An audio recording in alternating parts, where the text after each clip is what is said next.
class heavy starship battleship. It's usually used as a flagship or a deputy flagship, Tilia explained as she walked beside Zhao Chen. Zhao Chen was also observing the craftsmanship inside the Angel clan. Although he couldn't learn the Angel race's starship technology directly, he could observe the details to understand the characteristics of their starship manufacturing.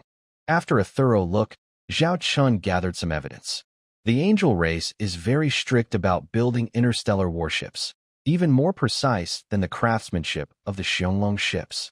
Compared to the rough and bulky style of the Warhammer, they are completely different. The advantage of the Angel-type starships is that each ship's performance is pushed to the limit. The downside is that the construction requirements are very high, and each ship costs a lot, so their fleet size is usually small. As they continued exploring, the two of them had been talking for over 5 hours. Zhao Chen returned to the hangar and stood under his shuttle. He looked back at Talia and said, "Let's now agree on a basic cooperation plan. To save time, you can send a team of angels here to do some research. At the same time, we will send a few starships to return with you to your angel territory for further investigation. Let's set a date to officially discuss the cooperation. It's better not to delay too long. Both of us are currently in big trouble. Our cooperation will bring great benefits to both sides." Talia nodded. During this time, she felt Zhao Chen's good intentions. She said, "I can't finalize the alliance yet, but I think sending research ships back and forth is fine. I can give you a list of the delegation later." "All right. I will also go back to confirm the research team members. Hopefully, our next meeting will be as allies," Zhao Chun said with a smile, extending his hand. Talia hesitated for a moment, but then reached out and lightly shook his hand. Afterward, Zhao Chun took his leave and boarded his shuttle to depart. "Commander, do we really have to cooperate with this Lord Xianglong?" the deputy asked nearby. "Due to the influence of the demon race, our angel race is now in great danger. Every attack from the demon race causes our territory to shrink more and more. According to predictions, if we cannot defeat the demon fleet, our angel race may be destroyed within 10 years. Talia said in a serious voice. "Are you really placing hope on a human just because he has a T5 starship?" The deputy was a bit doubtful about this idea. "I know the chance is small, but we must hold on to any hope we can find now. However, this is not my decision alone. We need to wait for further investigation results. Go arrange for 30 T3 starships to stay here as a research team to gather information about the Dragon Lord. We need to see if there is any value in cooperating with him," Talia ordered. Meanwhile, Zhao Chun, back on the Underworld King's ship, was also thinking about the person to send. To investigate the angel race. Lilith looked surprised. "This is very important. The person we send must be clever and capable of gathering as much information about the angel race as possible," Zhao Chen said seriously. "The investigation should include their strength, political system, military structure, resources, and current situation. Time is limited, so we need someone capable." Lilith thought for a moment and said, "I have a candidate in mind." Zhao Chen looked at the demoness standing in front of him, who was less than 1.5 meters tall. "Lilith, isn't she too young?" Zhao Chen looked suspiciously at Lilith. "Commander, I am an adult now. I am 27 years old." The demoness lifted her chin and said, "But with her appearance, she looks like she's not even 17. Lilith introduces herself nearby, saying, "Ludi is one of the lost succubi I found later. She hides in the Warhammer Star region, disguising her identity as a star trade merchant to earn money. But being a star trade merchant is just her surface identity. In reality, she makes money by gathering intelligence. Earlier, I asked her to cooperate with the Ghost Queen to infiltrate the Holy Light Empire, and she established an underground intelligence network within the empire. I remember now, the one good at gathering intelligence is her," Zhao Chen said, looking at this deceptively innocent-looking succubus. "Honestly, just by her innocent appearance, it's hard to believe she's a cunning intelligence trader." Hee. "Well, I had no choice. I got separated from my other kin, and to survive in such a harsh world, I had to disguise myself and become good at reading people, noticing any information or opportunities around me," Ludi said, sticking out her tongue. Though she looked playful, Zhao Chen knew well that behind that was her tough life of surviving alone. "I'll give you 30 starships, and you can choose how many people to bring along. My only requirement is to gather all the intelligence about the Angel clan, Zhao said. Ludi stood straight and saluted. Rest assured, Commander, I will complete the mission. The team members were finalized. Zhao Chen exchanged the delegation lists with Tilia and confirmed the meeting time. In a month, Zhao Chen would visit the Angel clan. This was Zhao Chen's idea, and Tilia didn't refuse. From then on, the connection between the Xionglong and the Angel clan gradually grew. Zhao Chen also finished most of his affairs in the Holy Light Empire, as there were no urgent matters on the Warhammer side. He decided to return to the Xionglong star system first. What? Our 23rd fleet was completely destroyed. A demon with 2 horns on its head, skin like rock, and blood-red flesh stood up angrily, glaring at the 3 video windows in front of it. Opposite these windows were 3 demon fleet commanders kneeling on the ground. These were the remaining 3 demon fleets from the previous expedition to the Warhammer. Marshal, we didn't expect the enemy to have a T5 class interstellar battleship, and it was equipped with many high-quality starships. All of them are T3 and T4 level starships, and each battleship's combat power far exceeds that of our same-level ships, almost like the starships of the Angel race. The fleet commander trembled as he spoke. Within the demon race, there is a strict hierarchy. It is common for higher-ups to kill lower-ranking members in anger. The red-horned, muscular demon in front of them is one of the 12 demon marshals. The Red Demon Marshal. The Red Demon Marshal clenched his fist. Our Red Demon Legion has not performed well on the Angel front. While other demon legions are winning, we are stuck, which makes the Demon King very unhappy. I originally thought that through this Warhammer, we could expand our territory and restore our honor. But now, you guys have just wiped out a fleet. Hearing the Red Demon Marshal's angry roar, none of the 3 fleet commanders dared to speak. This matter must be settled quickly. We can't let others hear about it. Our Red Demon Legion's position is already shaky. If this gets out, our future military budget and reputation will drop a lot. The Red Demon Marshal felt his status was slipping. He looked fiercely at the 3 demon commanders and asked, "How many demon fleets do you think are needed to wipe out that Dragon Legion?" The 3 demon commanders were all stunned. One of them carefully said, "Send 3 more." "No, 4 will be enough. I think 5 is the safest. Just send 5 demon fleet groups. And it would be better to add a few T5 level interstellar warships." The last demon commander spoke even more cautiously, still vividly remembering the terrifying combat power of that T5 super interstellar warship. Using T4 level interstellar warships would cause too many sacrifices. Fighting T5 interstellar warships with T5 warships is the best way. Humph, the Red Demon Marshal snorted coldly, making the 3 demon commanders shiver. I will send 10 more demon fleet groups. This will include the 4th fleet and the 5th fleet. I hope you won't let me down this time. When they heard about the 4th and 5th fleets, the 3 demon commanders were overjoyed. Because these 2 fleets are among the few under the Red Demon Legion equipped with T5 level interstellar warships. Having 2 T5 warships in hand, they are not afraid even if they encounter the T5 warship of the Shadow Dragon Legion. Rest assured, your Marshal, this time we will wipe out the Shadow Dragon Legion, conquer the entire Warhammer, and even more star territories. By then, His Majesty the Demon King will surely value you even more. With 2 T5 warships deployed, what Warhammer? That's nothing but ants. 3 months. No, 2 months at most. You will receive our good news. The 3 demon commanders spoke confidently. The Red Demon Marshal looked at them coldly. I only hope you won't let me down this time. After speaking, the video window closed. The Red Demon Marshal sighed, massaging his temples. Perhaps because the demon race controls those evil technological secrets, there is also a lot of hostility within the demon race. Rumors say the Demon King plans to reduce the number of demon marshals. The 12 demon generals will be reduced in number, which means the 12 demon armies will also become smaller. At this moment, who has the ability and who doesn't is very important.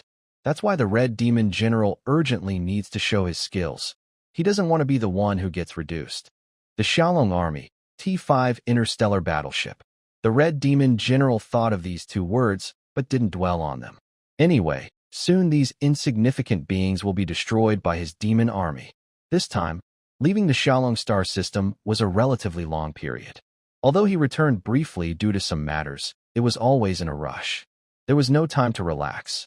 Now, Zhaochen finally has the chance to quietly appreciate the star system where he started. Through the window, Zhaochen looked at the distant stars and the faraway twinkling lights.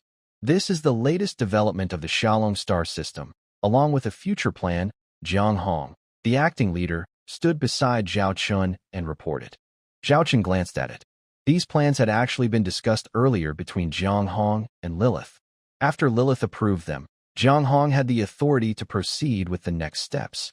So, what was presented to Zhao Chun was mostly fine. This plan covered the next 10 years for the Xiaolong star system. Considering that Zhao Chun's current interstellar territory had expanded to 2 other great empires, many things needed to be considered. First, interstellar transportation. According to the plan, the Xiaolong star system would build 10 medium-sized stargates and 30 small stargates, plus 5 special stargates at the edge of the system. The medium-sized stargates mainly connect to the imperial capitals of the 3 great empires, important hub star systems, and resource planets, using the T4 Traveler-class stargates Zhao Chun previously obtained. The 30 small stargates are, as the name suggests, for short-distance travel. The main purpose is to connect several important strategic hubs within the Star Glory Empire, making it easier for the Xiaolong star system to communicate with the outside world. To do this, Zhao Chun specifically exchanged for a T4 small walker stargate. As for the 5 special stargates, they are still operated by T3 Bright Moon-class stargates. Why use these T3 stargates? The answer is cost-effectiveness. These special stargates are mainly built for the Xiaolong Legion, or rather, for the Xiaolong military industry. So, the transportation volume requirements are not high. Some locations are just a bit remote. The T3 Bright Moon-class stargates are small in capacity, but cover a wide area. As for why so many stargates are built, it's related to the future plans for the Xiaolong star system. First, although the Xiaolong star system has become prosperous under Zhao Chun's development, it is limited by resources. It cannot become a high-resource production area, nor is it suitable as a major trade hub. Previously, Jiang Hong suggested moving the North Yayan Group's military industry to the Xiaolong star system, but Lilith rejected this idea. Her reason was that the Xiaolong star system is only so big. Moving a lot of military industries in would require many people, as well as trade and transportation, which would make management more complicated. It might seem to strengthen the Xiaolong star system, but in reality, it would cause more chaos. This would be more harmful than helpful for the star system. Lilith's plan is to develop the Xiaolong star system into a high-value star system. Military industry is necessary, but not the low and mid-level types. For example, the production of T1 and T2 class starships has already been outsourced to external military industries under the Xiaolong Legion, like North Yayan Group. In the future, North Yayan Group will establish branches across the Star Glory Empire to promote overall development. This has been mentioned before. Currently, the T3, T4, and the emerging T5 military industries are managed by the starship manufacturing industry within the Xiaolong star system. Zhao Chun looked at the star system map of the Xiaolong galaxy. A special area was marked for the Xiaolong military industry, where high-end interstellar warships of the Xiaolong series are produced. This area will produce only a few ships, but each one is very profitable and valuable. As the Xiaolong Legion's technology advances, the production of T3-level interstellar warships will gradually be phased out and handed over to Beiyin Group. In this way, although the Xiaolong galaxy does not have a large shipbuilding industry, it has a cutting-edge one. This is what the Xiaolong galaxy needs. There is also another area in the galaxy, the Xiaolong Legion base, located right next to the industrial zone. The Xiaolong Legion is now a symbol of strength. As long as the Legion is present in the galaxy, the Xiaolong galaxy is considered extraordinary. Additionally, the new plan includes a special zone called the Xiaolong Free Trade Zone, made up of several small asteroids and space stations. In the future, some planets within this zone will be transformed to become part of it. All the interstellar companies under the Xiaolong Legion will set up their headquarters here. Any major business deals will be handled in this zone. Besides that, the Xiaolong galaxy plans to build a high-level university, similar to a large, comprehensive Goddess Academy-class starship. Zhao Chun can use the outdated technology he has to attract talented people. They can do research, teach, and train new experts in the galaxy. With this comprehensive training, the Xiaolong Galaxy will become the true center of the three great empires. As for how long this will take, Zhao Chen isn't sure, but he knows it's necessary. If he doesn't plan ahead, and one day he's no longer around, the development of Xiaolong's technology might come to a halt. Zhao Chen must make early plans so that if he ever leaves, the Xiaolong Galaxy can still rely on his legacy to balance the power among the three empires. It's been almost 4 years, Zhao Chen suddenly muttered. Jiang Hong was surprised. Then she understood what Zhao Chen was talking about. She replied, "It's been 4 full years, actually the 5th year now." Jiang Hong, do you think all of this feels like a dream? Zhao Chen chuckled self-deprecatingly. Jiang Hong thought the commander was talking about how everything was developing. Indeed, in just 5 years, the Xiaolong star system changed from a poor, barren system into one of the brightest stars in the Starshine Empire and even among the three great empires. Her acting leader, and even the people she now deals with, are all dukes and marshals. Just thinking about it feels incredible. Now she has even bigger dreams. It's hard to imagine what the scene would look like if her plans come true for the Xiaolong star system. Yes, it all feels like a dream. Several times, my secretary reminds me of the busy work ahead each day, and I feel none of this seems real. At the end, Jiang Hong looked at the man with a hint of resentment. He really is content to be a laid-back leader. Besides the affairs of the Xiaolong army, he leaves everything else to her to manage. People who don't know might think she is the true ruler of the Xiaolong system. But actually, Jiang Hong guessed wrong. When Zhao Chen says it feels like a dream, he is actually marveling at his own life. Since that dream 5 years ago, coming into this interstellar era, everything now makes him feel like he's dreaming. Report. Marshal Zhao Riyue and the Empress request to see you. At this moment, a voice window appeared. Why are you two here? Zhao Chen looked surprised at Zhao Riyue and Qin Xiaolei. Qin Xiaolei casually sat down on the sofa next to Zhao Chen, picked up some fruit from the table, and started eating. While eating, she said, "We came here for a vacation this week. I just saw your T5 Underworld King-class interstellar fearless ship and thought you had returned. I was planning to contact you anyway, so I came directly." Seeing Qin Xiaolei acting so unladylike, it doesn't seem like a female emperor at all. Zhao Chen complained, "Please, you're now the Empress of the Starry Empire. Mind your manners and behavior." Qin Xiaolei rolled her eyes at Zhao Chen without hesitation. To heck with manners and behavior. I just realized I was fooled by you. I'm really tired of being this Empress. Whoever wants to be one, can be. Maybe I should give it to you. Cough, cough, cough. Such matters can't be taken lightly. Right now, among the Qin royal family, only you are suitable to be the Empress. Or do you believe someone else can manage the Starry Empire well? Zhao Chen asked back. He didn't want to take on this troublesome burden. He just wanted to handle the finances behind the scenes. Qin Xiaolei snorted softly. Humph. Once this period passes and the empire stabilizes, I'll do like you and leave all the messy things to my subordinates and go find a place to relax. You can't learn from him, a voice said.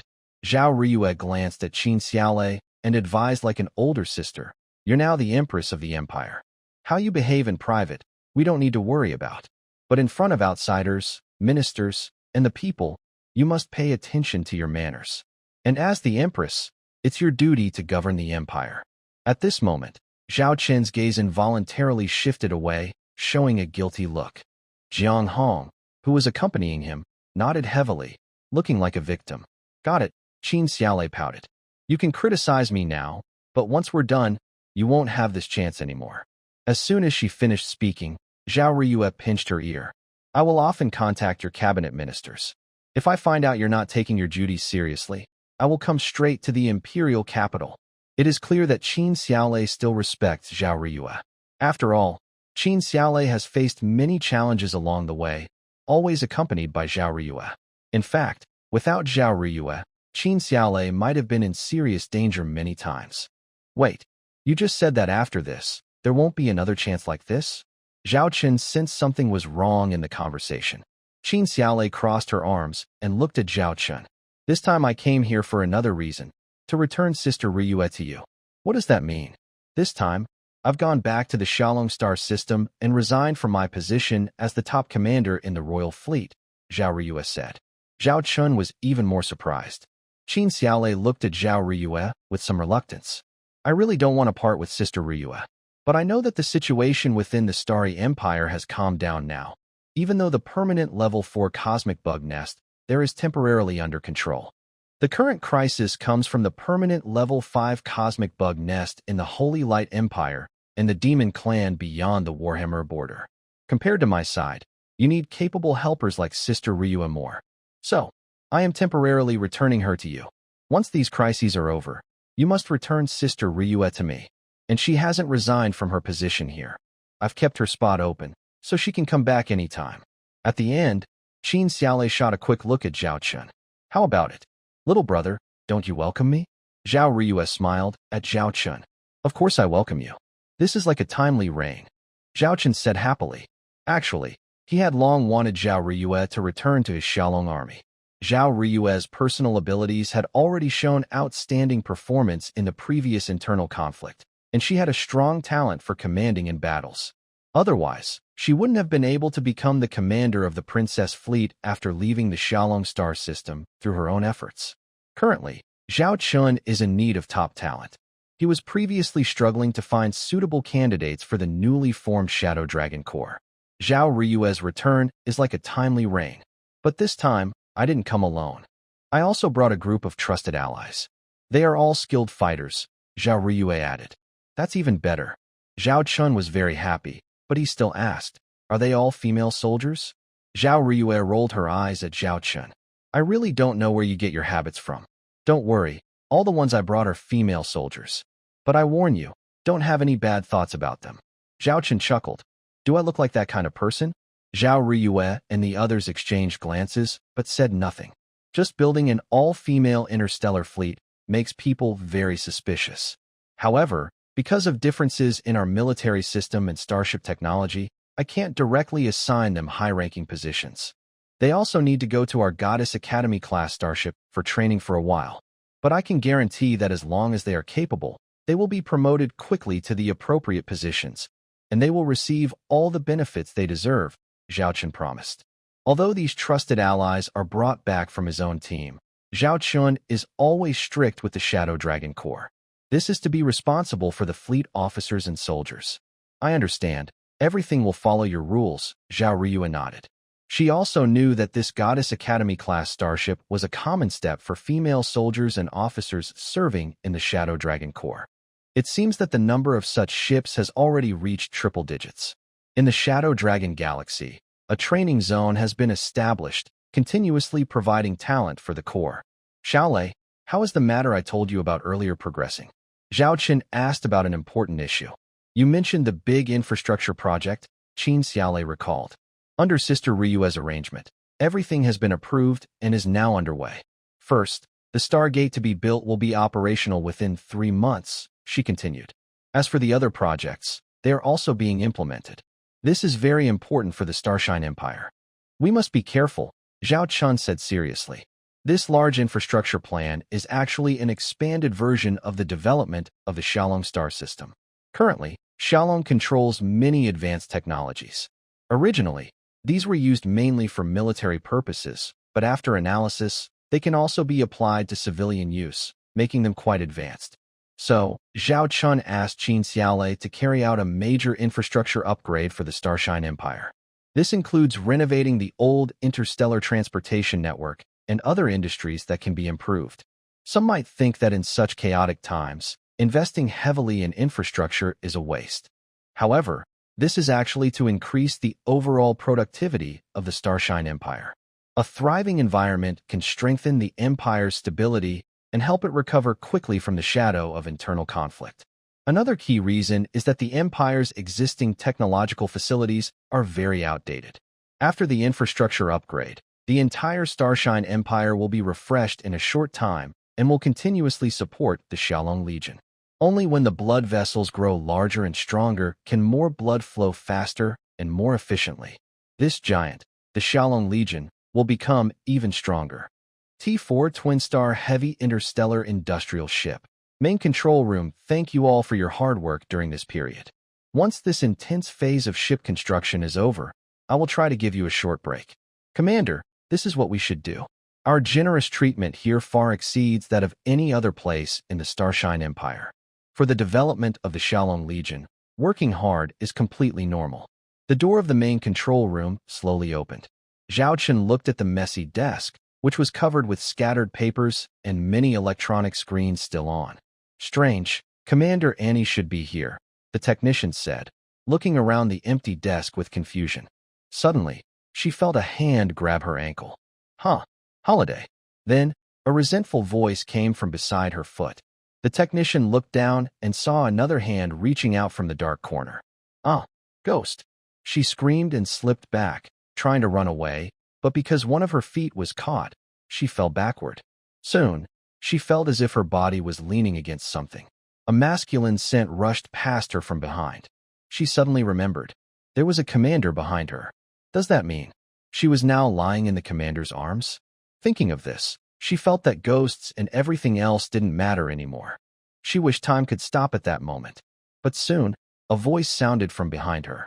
It was then that the technician realized that the hand grabbing her ankle belonged to Annie. However, Annie looked completely disheartened at this moment. Commander Annie. The technician quickly helped Annie to her feet. Annie's eyes seemed to lose focus. I approved your half-day leave. But in the next second, Zhao Chen's words made Annie come back to life instantly. She shivered and rushed in front of Zhao Chen, clutching his arm eagerly, with big, watery eyes looking at him. Are you telling the truth? Zhao Chen rolled his eyes. When have I ever lied to you? Annie thought carefully and realized it was true. Although this commander often pushed her hard, everything he said was always true. Annie cautiously took a few steps back, covering her chest with her hands, showing a look that said she was performing her art, not selling herself. Zhao Chen felt a bit speechless. He explained, right now, the situation between the Holy Light Empire and the Warhammer Interstellar Federation is mostly stable. I've assigned Charlotte and Lilith to handle matters on each side. If anything happens, they will inform me immediately. Compared to that, staying there doesn't do much good. I'm just a mascot. We urgently need starships, so I think I can help you here. Zhao Chen has skills in starship engineering. He might not be as experienced in planning overall work as Annie and the others, but he can help with most tasks. I've already forgotten when I last took a break. Every day, the first thing I do when I wake up is work, then eat, then work again, then eat again, and keep working. I work at least 15 hours a day. No, it should be 18 hours. My head feels like it's about to crash. Annie kept talking nonstop about her hard work. Zhao Chen gently held Annie's head, understanding her thoughts. Don't worry, I promise I won't hold back. If all the construction plans go smoothly, I can even give you some extra rewards. Hee. Then I'll take a half-day break first. I want to eat all the snacks I haven't touched in a while, and watch those few shows I haven't finished. After saying that, Annie was about to rush out. But Zhao Chen held her head again. Breaks won't run away, but I need to first understand your current work situation. Go call Nana and Queen Alicia. They also have half a day off, Zhao Chen ordered. Annie pouted, a little impatient to enjoy her short break, but she obediently went to call the two chief engineers. The two chief engineers then came to Annie's office. As soon as I entered, I saw Annie lying on a massage chair that looked like it was brought from somewhere. She was enjoying a massage, drinking a beverage, and eating snacks. There is a mechanical arm on the massage chair that collects trash and can also open snack packages and peel fruit, making it easier for Annie to eat. Big sister, why are you slacking off again? Do you know how much work we have right now? Nana saw her sister slacking and immediately frowned, going over to scold her. Annie instinctively explained, I'm not. Then she seemed to realize something and quickly said, this isn't me slacking off. The commander gave me a half-day off. Zhao Chen saw Annie's expression flicker and could tell she probably isn't used to being told to rest by her sister Nana. Seeing Nana look at her, Zhao Chen nodded and said, you've all been working hard lately, but you also need to rest. So this time, I'm here to help with work and also to let you take a half-day break. Just for that? I don't need a break. I just want to go back and build my interstellar spaceship. This place feels like heaven. It's so wonderful. Queen Spider Iris rested her chin on her hand, her eyes shining with excitement. Nana also said seriously, we don't need a break now. The construction tasks are urgent, and the expansion plan for the Shadow Dragon Legion is about to end. Plus, The T5 interstellar spaceship construction plan for this batch also needs our time and effort. If there's nothing else, we should get back to our work. After saying that, Nana looked at her sister, but since the commander's approval granted her leave, she didn't say anything more. She also knew that although Annie and Queen Spider Iris seemed busy, in the same amount of time, Annie's contribution was probably greater than theirs. Maybe that's Annie's talent. Zhao Chen looked at these two chief engineers and felt deeply. They were truly top employees. You all choose not to rest, and I can't stop you. But I need a quick update on your work progress and procedures. For the next while, I will stay here to work with you, Zhao Chen said. This made Nana and the Queen Spider, Iris, look at him with sharp eyes, as if they were hunting prey. They knew very well that the commander's skills in starship technology far exceeded Annie's, because these incredible interstellar warships were created by the commander. It has always been a mystery, but whenever they asked the commander about starship technology, he could answer easily. If they could get technical guidance from the commander, it would be a great help. Next, from the initial meeting report to the two women discussing various questions around Zhao Chen. I think we can simplify this process a bit more, so the construction time for this starship could be reduced by 1%. That's possible. Just need to change this part of the production line, Annie said quietly. Watching the three talk passionately, Annie asked softly, So, I have nothing to do with this? Can I go now? Zhao Chen glanced at Annie, waved his hand, signaling she could take a break. Annie stuck out her tongue, pressed the massage chair beneath her, which surprisingly could move on its own, saving her travel time. However, Annie didn't rest for long. She only took an hour to eat a big meal before returning to her post. Amidst her complaints, she continued working hard for the big boss. Goddess Academy-class starship, number 1 Ship Academy Leona looked up at her exam scores for the week. In the first subject test, Leona was second, Zhao Riyue was first. In the second subject test, Leona was second, Zhao Riyue was first. In the third subject test, Leona was second, Zhao Riyue was first. Regarding the name Zhao Riyue, Leona is already very familiar with it. In fact, it is the most familiar name to her during the nearly 50 days she has been at this Starship Academy. Originally, she received Charlotte's suggestion to go to the Starship Academy in the Xianglong star system for further study, with the possibility of joining the Xianglong Legion in the future. Even if she was not willing to join the Xianglong Legion, because many future warships would serve in the Xianglong fleet, this period of study would help her understand the combat system and style of Xianglong starships. Leona naturally agreed to this suggestion.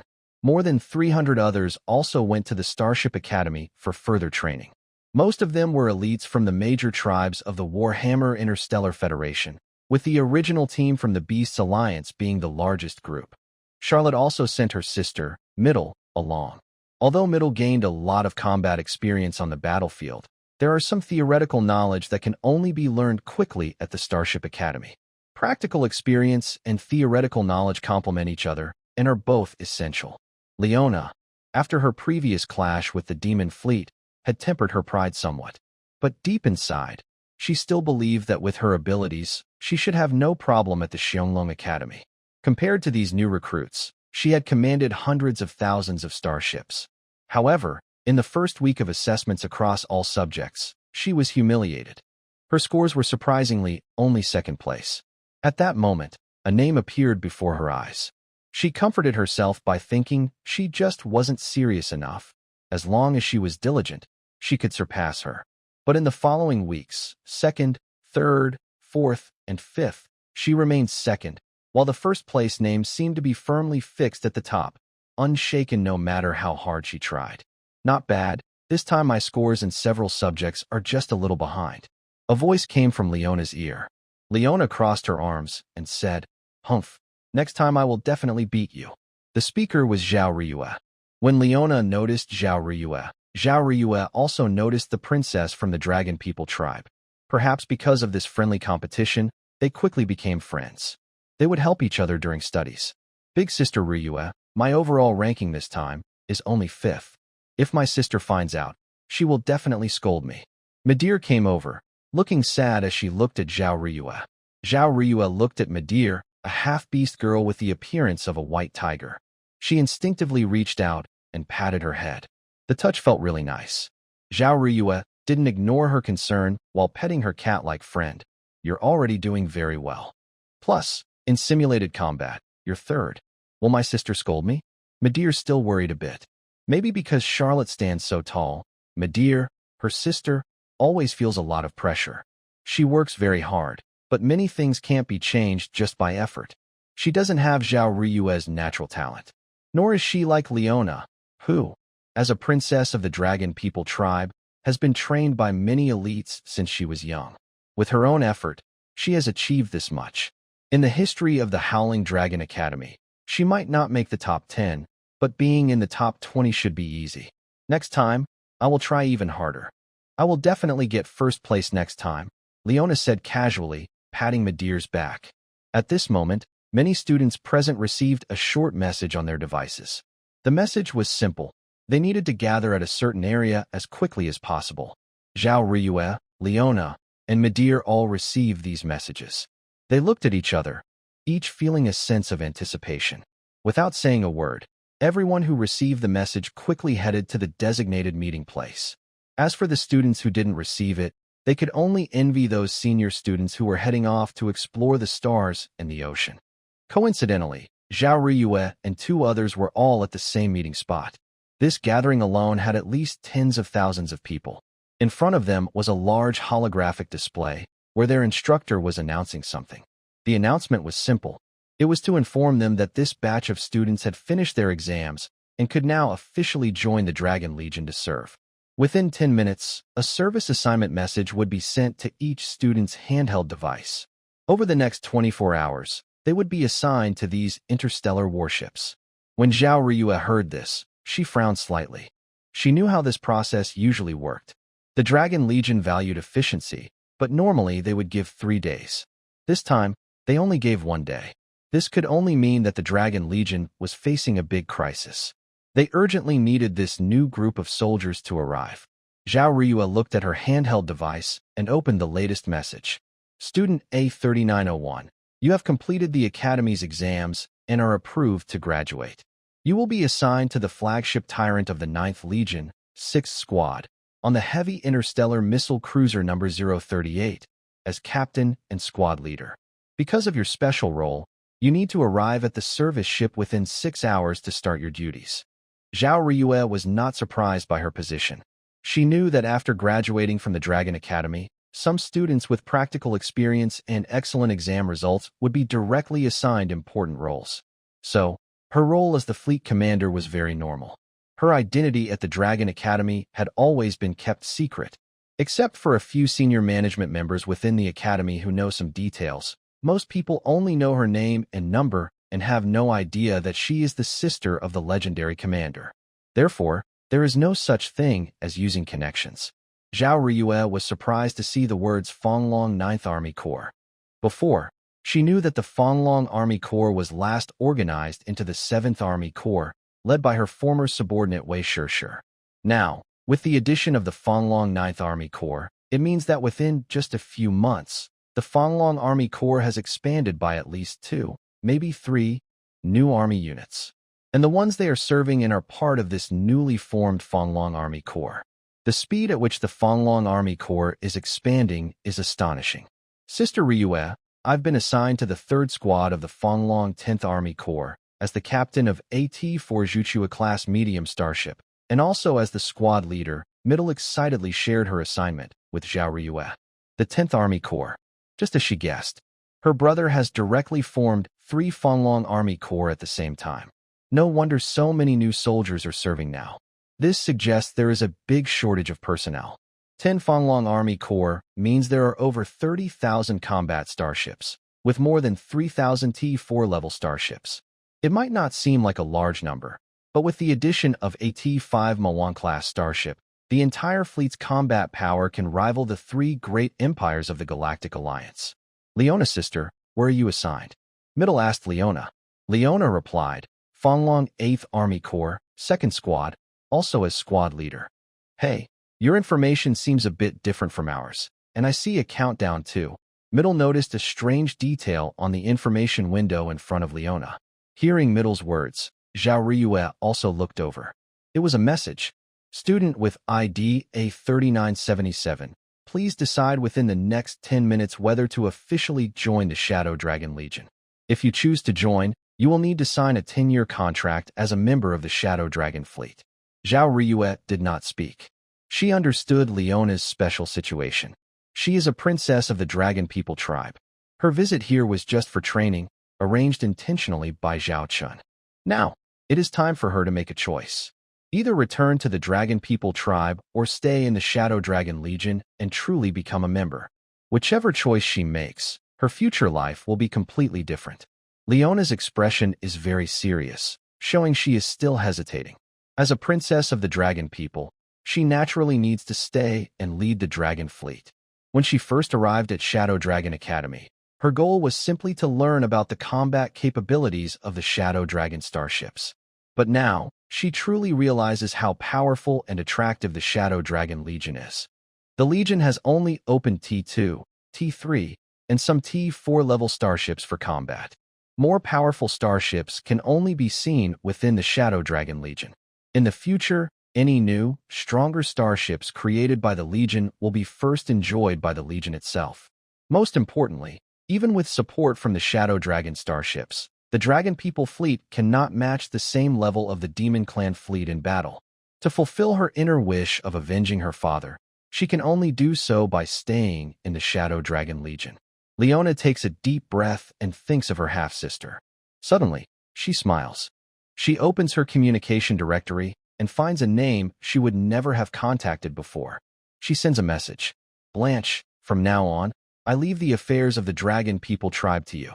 After sending the message, Leona clicked the option to join the Dragon Legion. Next to her, Zhao Ryue saw this and once again marveled at her brother's cleverness. First, he tricked the others into coming over. Then he played to their interests, making them willingly stay here. Why are you all looking at me? Now we are comrades. It's a pity I can't surpass you at the academy anymore. But on the battlefield, I will definitely defeat more enemies than you. My promotion will be faster than yours. Leona challenged Zhao Ryue. Zhao Ryue smiled slightly. I'll be waiting for good news from you. After that, the three of them exchanged glances and each went back to their own dorms. They quickly packed their bags and prepared to leave the academy. Zhao Ryue carried a small suitcase and hurried down a corridor to board an interstellar transport ship. The luggage inside the suitcase contained things that were very important to her. Other items were arranged to be shipped separately and would arrive at the destination as quickly as possible. Actually, even if these new recruits only brought themselves to the starship station, they could still live comfortably because everything they needed was on the starship. Zhao Ryue looked at her electronic ticket and sat in her seat, which was right next to a window. She saw the interstellar transport ship slowly leave the docking station and head toward its destination. Since the destination was in the Dragon Star system, it was just a short trip. It would only take about half an hour to arrive. During this time, Zhao Ryue was not idle. She opened the latest files about her small fleet and the crew of her starship. To make her starship and fleet ready for battle as soon as possible, she needed to quickly learn about everyone in the command system. At this moment, Zhao Ryue received a video call request. If it had been someone else, Zhao Ryue probably would have just shut down the communication because she is very dedicated to her work. But when she saw the name on the screen, Zhao Ryue clicked agree. Big sister, you should be reporting for duty with the fleet today, Zhao Chun asked casually, knowing the answer. Zhao Ryue pretended to be annoyed and said, I thought, with your connections, my big sister could at least become a fleet commander. Zhao Chun knew his sister's temper and understood she was joking. He confidently said, Are you unhappy with your current position, big sister? All right, I'll arrange a commander position for you. If not, you can be my deputy commander. Zhao Ryue rolled her eyes at him. Forget it. I don't want others to think I got my position through connections. Even if I become a commander, it will be because of my own skills and achievements. Well, big sister, keep working hard.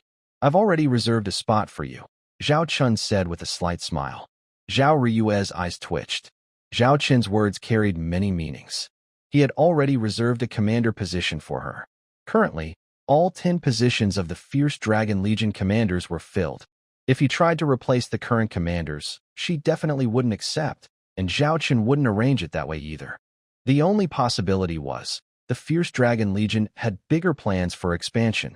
In the future, there would be the 11th, the 12th, and even more fierce dragon legions. Before Zhao Riyue could ask, Zhao Qin spoke first. Big sister, I have many things to handle. I just wanted to find time to contact you. I'll go now. I believe in our own fleet. You will definitely make great achievements. After saying that, Zhao Chun ended the video call. At this moment, Zhao Riyue looked out the window, and her expression suddenly froze. She saw in the distant stars over a dozen huge ships she had never seen before passing by, their hulls shining with the emblem of the Howling Dragon Legion. After finishing communication with her older sister, Zhao Qin looked at the high-ranking military leaders of the Howling Dragon Legion gathered before her. Charlotte, Lilith, Red-Eyed, Shunbing, and Chu Xian. I believe you all have the intelligence. We have arranged for the T4 female demon-type light starship, responsible for guarding and monitoring the route to the Warhammer, to send back the latest information. There is a demon fleet called the Red Demon Legion, which has assembled 10 fleets, totaling over 300,000 demon starships. They are planning to launch a second attack on us, Zhao Qin said. 300,000 demon starships? That means there are over 30,000 T4 starships. Shinbing exclaimed. Are there T5 starships as well? Red-Eyed asked cautiously. Lilith helped answer. Based on the information we have now, there are T5 demon starships, but we don't know the exact number or types yet. When will they arrive? Medusa asked.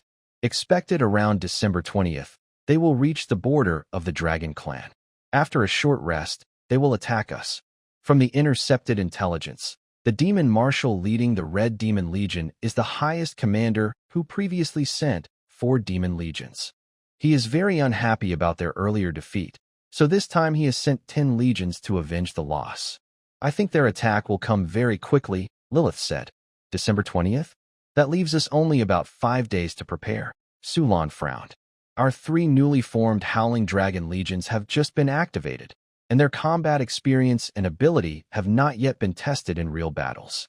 Additionally, regarding the Holy Light Empire, we have recently sent 3 Dragon Legion units to help defend against the interstellar insect race. If all of them are withdrawn now, it could threaten the fragile stability of the Holy Light Empire's order. This would be bad for the political stability of the Empire, Chu Xian said. She brought up this issue because her 5th Dragon Legion is the main commander responsible for the local battlefield of the Holy Light Empire. Although Zhao Chun considered the threat from the demon race and did not launch a full-scale attack on the permanent level 5 cosmic insect nest that kept emerging from the interstellar insect race, he still sent his regular fleet to assist, with the request not to engage in prolonged battles or waste resources. Fortunately, recently, there has been good luck. The second level 5 insect queen ship has not appeared in the permanent level 5 cosmic insect nest. The first level 5 queen ship, perhaps injured, has not appeared during this time. With no level 5 queen ship on the front lines, St. Kana's pressure has eased a lot. But if, during the fight with the demon race, the Holy Light Empire's rear area catches fire, it would become very difficult to handle. This is a problem that must be considered. I think we should settle this quickly, Charlotte said seriously. These are 300,000 demon starships, not the usual trash we fought in the Starglory Empire or Warhammer battles. And we also need to consider other battlefields. Achieving a quick victory won't be easy, Shin Bing reminded. But now we have a powerful weapon, Charlotte added. Hearing this, the other commanders looked at the commander with bright eyes. They all looked at Zhao Wan'er first. Brother, could it be that these are our? Zhao Qin smiled and nodded. But these interstellar warships won't be assigned to the regular fleet for now. They will directly follow my orders to carry out special missions on the battlefield. Hearing this, the commanders felt a bit disappointed. They had hoped to change their flagship. However, deep inside, they still felt proud of the Dragon Legion and the extra powerful weapons they had. And just because they couldn't do it now didn't mean they wouldn't have the chance in the future. I also agree with Charlotte's quick victory plan. I believe we currently have the conditions to win quickly, Zhao Qin said, raising his hand and opening a star map. This was a large star map showing the territory of the Warhammer universe, including the northern lands beyond the Warhammer territory, extending all the way to the demon clans. On the map, areas controlled by the mechanical race and regions affected by cosmic disasters were marked in black. This made it easy to see the narrow route. Zhao Chen pointed to the route and said, "Don't you think this is our advantage? This is the only path leading to us, and we can set an ambush here to catch the enemy off guard." Wang Er was excited. She remembered her brother's plan and said, "Could it be the T3 Scout-class interstellar hyperspace interceptor?" Earlier, Wang Er had participated in similar ambushes with her brother, and they had a lot of fun.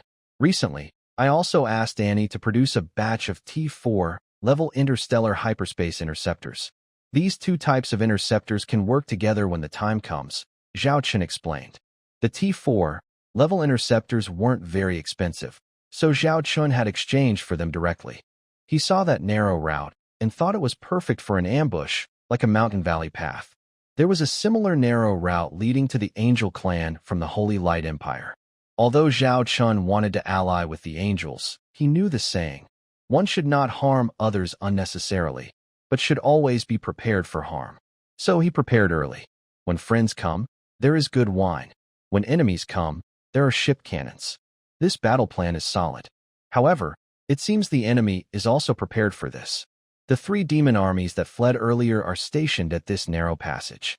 A few star reconnaissance ships can quietly slip past without any problem. But our large fleet cannot cross without alerting them, especially since the main demon army is waiting to ambush us. If we destroy these 3 demon fleets, they will surely notify their rear forces. The backup fleet will come cautiously, making our ambush difficult. We previously considered using the T4 Wisdom-class interstellar jump ships, but this route runs through a region with constant cosmic disasters, making space very unstable. This only allows for warp speed travel and Stargate crossing.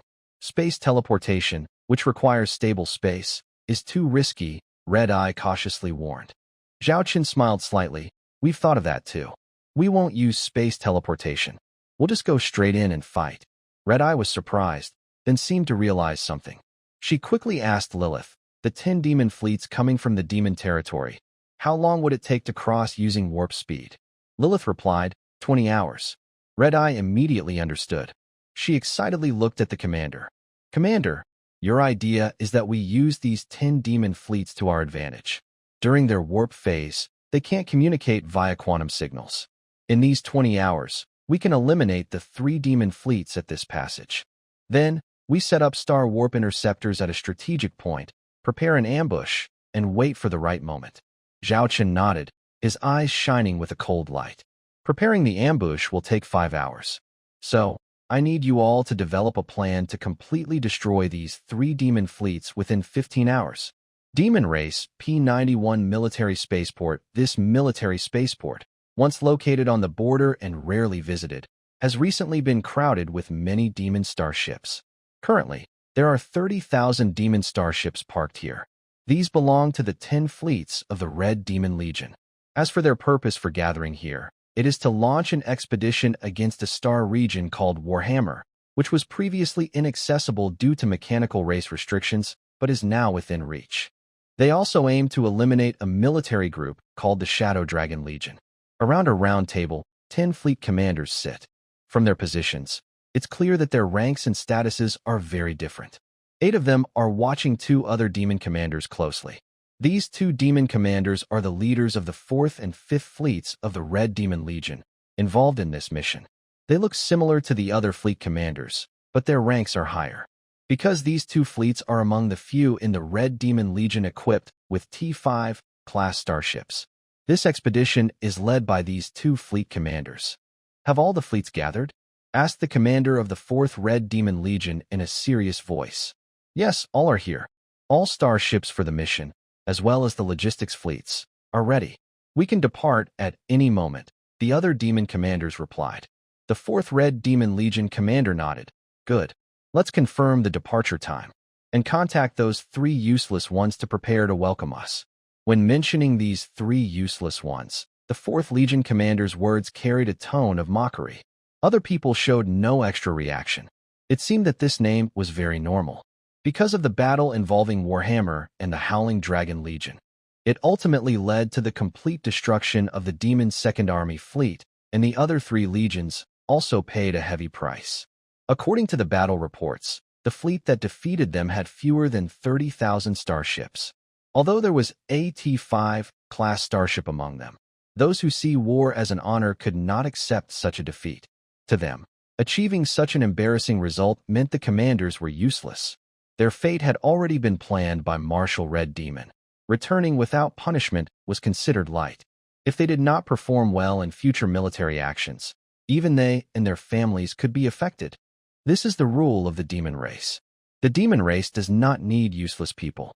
I think we should send out a group of star reconnaissance ships first to scout the way, said the Red Demon 5th Legion commander, his tone calmer. Is that really necessary? Asked the 4th Legion commander. The Emperor once said that no matter who the enemy is, we must not underestimate them. The 1st and 2nd Demon Legions failed because they underestimated the enemy and didn't investigate their true strength, which led to the results we saw. We can't make the same mistake again, said the 5th Legion commander calmly. Sir, you're worrying too much. This time, it's different. 300,000 starships, plus your Red Demon 5th Legion and Red Demon 4th Legion, invading this Warhammer and Howling Dragon. It's an easy task. Yes, I heard their T4 class starships are very few. In the first battle, they even used 30,000 starships to wipe out 15,000 of the enemy's starships. Haha, I think they won the second battle because they gathered a strong elite force. This time, we have 300,000 troops. What good is that elite Dragon Legion? How can they possibly turn the tide? It's just a silly idea. These demon commanders mockingly laugh. To them, this battle is just a simple hunting game. I think we should be more careful, said the commander of the 5th Red Demon Legion again. The commander of the 4th Red Demon Legion looked a bit unhappy, but replied coldly, Let's do as you suggest. But don't take too long. Traveling from our base to the front line using faster-than-light travel through that route will take at least 20 hours. Marshal, you emphasized earlier that we need to handle this quickly. If other marshals find out about our defeat, they will surely pressure us, said the 4th Red Demon Legion commander. All right, then let's divide the route into 4 parts, with 3 stopping points in between. We will send 3 waves of starship reconnaissance fleets, each reaching a segment and staying there to gather intelligence. We will stop at each of these 3 points once, said the 5th Red Demon Legion commander. But he was interrupted by the 4th Red Demon Legion commander, who said, Your plan is safe, but it means we need to stop 3 times and restart faster-than-light travel 3 times. Each time we activate the faster-than-light engines, it will greatly drain our starship's energy. Also, after each jump, the engines need time to cool down and reset. This not only increases our travel costs, but also takes more time. I suggest we set up just 1 stop in the middle, so we only need to pause once. Hearing this, the other demon commanders agreed. The previous plan of stopping 3 times was too complicated. The aggressive demon generals were all very unhappy. The commander of the 5th Red Demon Legion could only agree. Unknowingly, they could have changed what was to come, and things might not have been so bad. Unfortunately, they made the worst choice. Then it's settled. Immediately send a fleet of interstellar reconnaissance ships, first to the middle of this route, and after sending back a safe message. We will depart right away, stay in this middle area for 5 hours, and contact the frontline base. Once we confirm nothing unusual has happened, we will move out, said the commander of the Red Demon 4th Army Corps. He looked around the round table and asked, Does everyone agree? All 9 demon commanders raised their hands. The commander of the Red Demon 5th Army sighed and also raised his hand. From then on, their plan was set. They would arrive at the frontline position of the demon fleet in about 35 to 40 hours. Note, the number of demon fleet units mentioned earlier was incorrect and has now been corrected. P-91 Military Spaceport Outer Area, a T-4 female demon-class light starship, in stealth mode, was closely watching the situation. Captain, the enemy fleet has moved. They are probably preparing for pre-battle navigation, reported a subordinate loudly. Keep a close watch. The captain's heart immediately tightened. She had already received the combat orders from the commander. She needed to send the message back as soon as the enemy started their warp travel. Once the message was received, the Dragon Legion would attack the 3 demon armies immediately. Time was passing slowly. The captain even started paying close attention to the enemy's movements. The atmosphere on the bridge grew tense. Report, several starships have entered warp travel. The subordinate shouted excitedly. The captain said nothing, continuing to watch. But after about 10 minutes, something strange happened. The subsequent interstellar warships of the demon race, although preparing for faster-than-light travel, have not yet begun their jump. More than half an hour passed. What's going on? The vice captain asked nervously, looking at the captain. This unusual situation made them all feel uneasy. Play back the footage from earlier, the ones showing the faster-than-light travel of those starships, the captain ordered. Soon, the footage was played. The captain looked at the starships on the screen. Having been secretly observing the demon race for some time, she was very familiar with their starships. These are all demon reconnaissance ships, along with a few star patrol and destroyer ships. This should be the enemy's reconnaissance fleet, she analyzed. Reconnaissance fleet? What are they trying to find out? Could they have discovered our plans? The vice captain worried. The captain frowned and thought for a moment. Increase hacking into their communication network and raise the frequency. Especially target their flagship and main starships. Also, order the other T4 sirens to do the same. But doing that might increase the risk of us being exposed, the vice captain warned. They were now in enemy territory. If they were discovered, the consequences would be severe. This is related to the commanders and our Dragon Legion's battle plans. Follow the orders, the captain said firmly. As they hacked into the enemy's communication network, the atmosphere on the bridge became very quiet. Everyone instinctively moved more quietly, spoke softer, and even breathed more lightly. They knew that their actions wouldn't reveal the starship's position, but they still couldn't help but act cautiously. Time slowly passed. 1 hour, 2 hours, 3 hours, 5 hours. Suddenly, a crew member shouted, "Found it! We found it!" The captain and vice captain quickly went to the crew member's station without waiting for a report. They looked at the intercepted communication from the demon race. The message described the plans of 10 red demon fleet groups and mentioned that an interstellar reconnaissance fleet was sent to the middle of the route. After receiving safe news, the 10 demon fleets would proceed and stay at a midpoint for 5 hours. Upon hearing this, the vice captain sighed in relief. So that's what happened. Now I understand. However, the captain's face grew serious. She immediately ordered, "Stop intercepting enemy communications. Once we reach a safe place, contact our home base right away." The vice captain looked at her, noticing her more serious expression. "What's wrong, Captain?" The captain said in a deep voice, "I didn't expect the demon commander to be so cautious." They didn't head straight to the target, but decided to stay on this route for a while. This means the original battle plan by the commander can no longer be carried out. If they reach the midpoint and try to contact the 3 demon fleets, and if they can't get through, the demons will become even more cautious and change their plans. If they do contact the demons, it means the 3 fleets haven't been destroyed by our Dragon Squadron yet, and the outcome would be clear. The ambush plan can't be executed anymore. The vice captain suddenly understood. The original plan by the commander could no longer be carried out. What should we do now? Should we tell the commander to cancel the operation? He asked. This is too important. I can't make that decision alone. We must inform the commander and wait for their instructions, the captain sighed. The original plan was good, but now, because of this unexpected event, it can't go ahead. Although it seems like just a failed operation, it also means that the Dragon Squadron will have to face 30,000 demon starships in battle. She believes that the commander's Shadow Dragon Corps is not afraid of enemies, but this also means they will face more casualties in this direct confrontation. No one wants to see that happen. At this moment, every second feels very long for the captain. Finally, the T4 Siren-class light starship, a stealth reconnaissance vessel, reached a safe position and sent a quantum message home, explaining the current situation. After that, they just had to wait for the commander's plan. Waiting is always the hardest part, until they received a reply from home. The reply was simple. First, it asked whether they were sure that the 10 red demon fleets would stay at the middle point for 5 hours. If this information was confirmed, they would follow the original plan. When the 10 red demon fleets set out, they would send a message.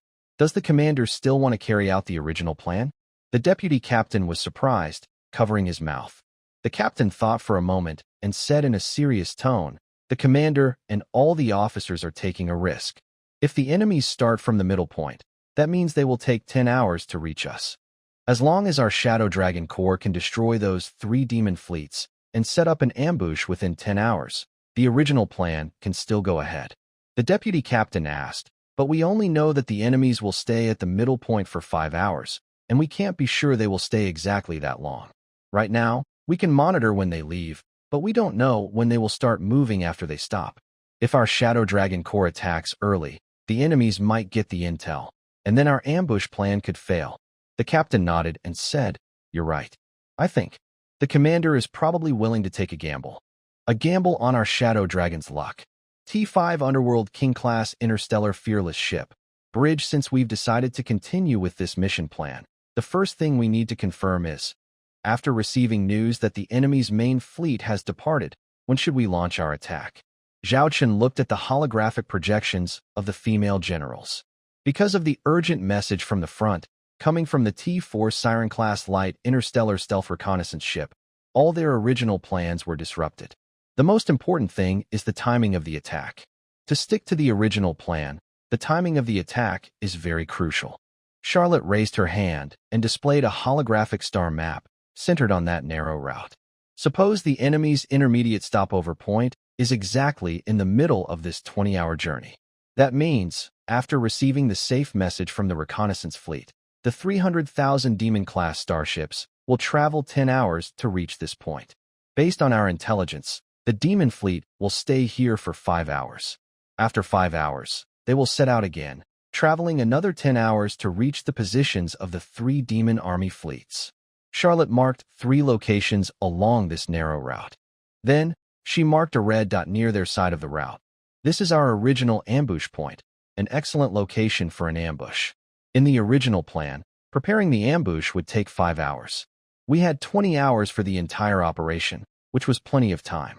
But now, we only have 10 hours, or even less. We must change our original plan. We need to save time. Zhao Chen nodded. He pointed at the bridgehead where the Demon's 3 fleet armies were stationed. There are 60,000 Demon starships here. The original plan was to destroy them within 15 hours. Now, can we shorten the time? Yes, we can shorten the time if all 10 Shenlong Corps are deployed. We should be able to finish the battle within 5 hours, said Shin Bing. No, that's not possible. We need to consider rest and supplies after the battle. If all 10 Shenlong Corps go all out, they might destroy the 60,000 Demon starships within 5 hours. But the follow-up rest, resupply, and the operation to set up an ambush at the target location will be greatly affected, said Su Lan, pointing out the problem. Who says we must destroy all 60,000 Demon starships? Chu Xian spoke up, pointing at the Demon bridgehead position. We can create a route for our ships. Then, some of our fleet can fight the 60,000 Demon starships, while the rest of the Shenlong Corps save their strength and go to set up the ambush. Chu Xian's idea gave everyone a new way to think. Now, the question is who should be chosen to carry out this mission, Zhao Chen asked seriously. Chu Xian's plan was simple, but the hardest part was deciding how many Shenlong Corps to send. Could they create a route within the time limit? If they send too many, it might weaken the follow-up ambush. If they send too few and can't create a route quickly, all future plans could fail. For this mission to break through the enemy's defenses, no more than 2 fleets should be sent. Otherwise, even if the rest of the plan goes well and they ambush 300,000 starships, they won't get the best result without enough Shenlong Corps. Also, the T5 King-class starship and 2 special fleets need to stay for the ambush. Plus, I think the attack should not be launched exactly at the 15th hour after the enemy departs. We need to leave an hour of buffer. So, we only have 9 hours left. Setting up ambush measures requires 5 hours. Therefore, the fleet responsible for this task must reach the enemy's front line within 4 hours to create a gap. Charlotte said seriously. This condition shows how difficult the mission is. 2 Falcon Dragon Corps, 6,000 starships. Facing 60,000 enemy starships, they need to break through the line within 4 hours. Commander, I will take this task. Red Eye raised her hand. Medusa also raised her hand at this moment, including my 6th Corps. At the same time, Sulan also raised her hand and said, my fleet has more carriers and starships than others, and we are better at using star drone swarms and starfighter tactics. We can more effectively create a route and keep it stable. Everyone agreed with Su Lan's idea. Star drone swarms and starfighter groups may seem less powerful than starships, but they have a big advantage. They can fight for a long time. After completing a mission, using up their ammunition and most of their energy, they can return to the mothership for supplies and quickly rejoin the fight. As long as the carrier ship keeps its mothership safe, it becomes a moving military port fortress, continuously supporting the battlefield. Charlotte nodded, seeming to agree with Sulan. Then she looked at Red Eye and Medusa and made her choice. Red Eye has better battlefield command skills, and her fighting style is more aggressive. Her Falcon Dragon 2nd Corps works better with Sulan's Falcon Dragon 4th Corps. Hearing this arrangement, Medusa didn't say anything further because the reason was quite appropriate. Zhaochen looked seriously at Qi Tong and Sulan. Your mission is to open a path within 4 hours at the enemy's stronghold, which is guarded by 60,000 demon starships. Make sure this route is clear and smooth within 1 hour. This mission is very difficult. Can you complete it? Qi Tong and Sulan answered together. Rest assured, Commander, we will complete the task. Zhaochen nodded and looked at the two women. It's up to you now. After receiving the enemy fleet departure information from the T4 Yaojing, T4 ferry, at the front, you will attack in 16 hours. Understood? He then turned to the other female generals. Prepare your fleets. Charlotte, you are responsible for mobilizing 8 fleets to ensure that after the 2nd and 4th fleets open the route, all starships can pass smoothly within 1 hour.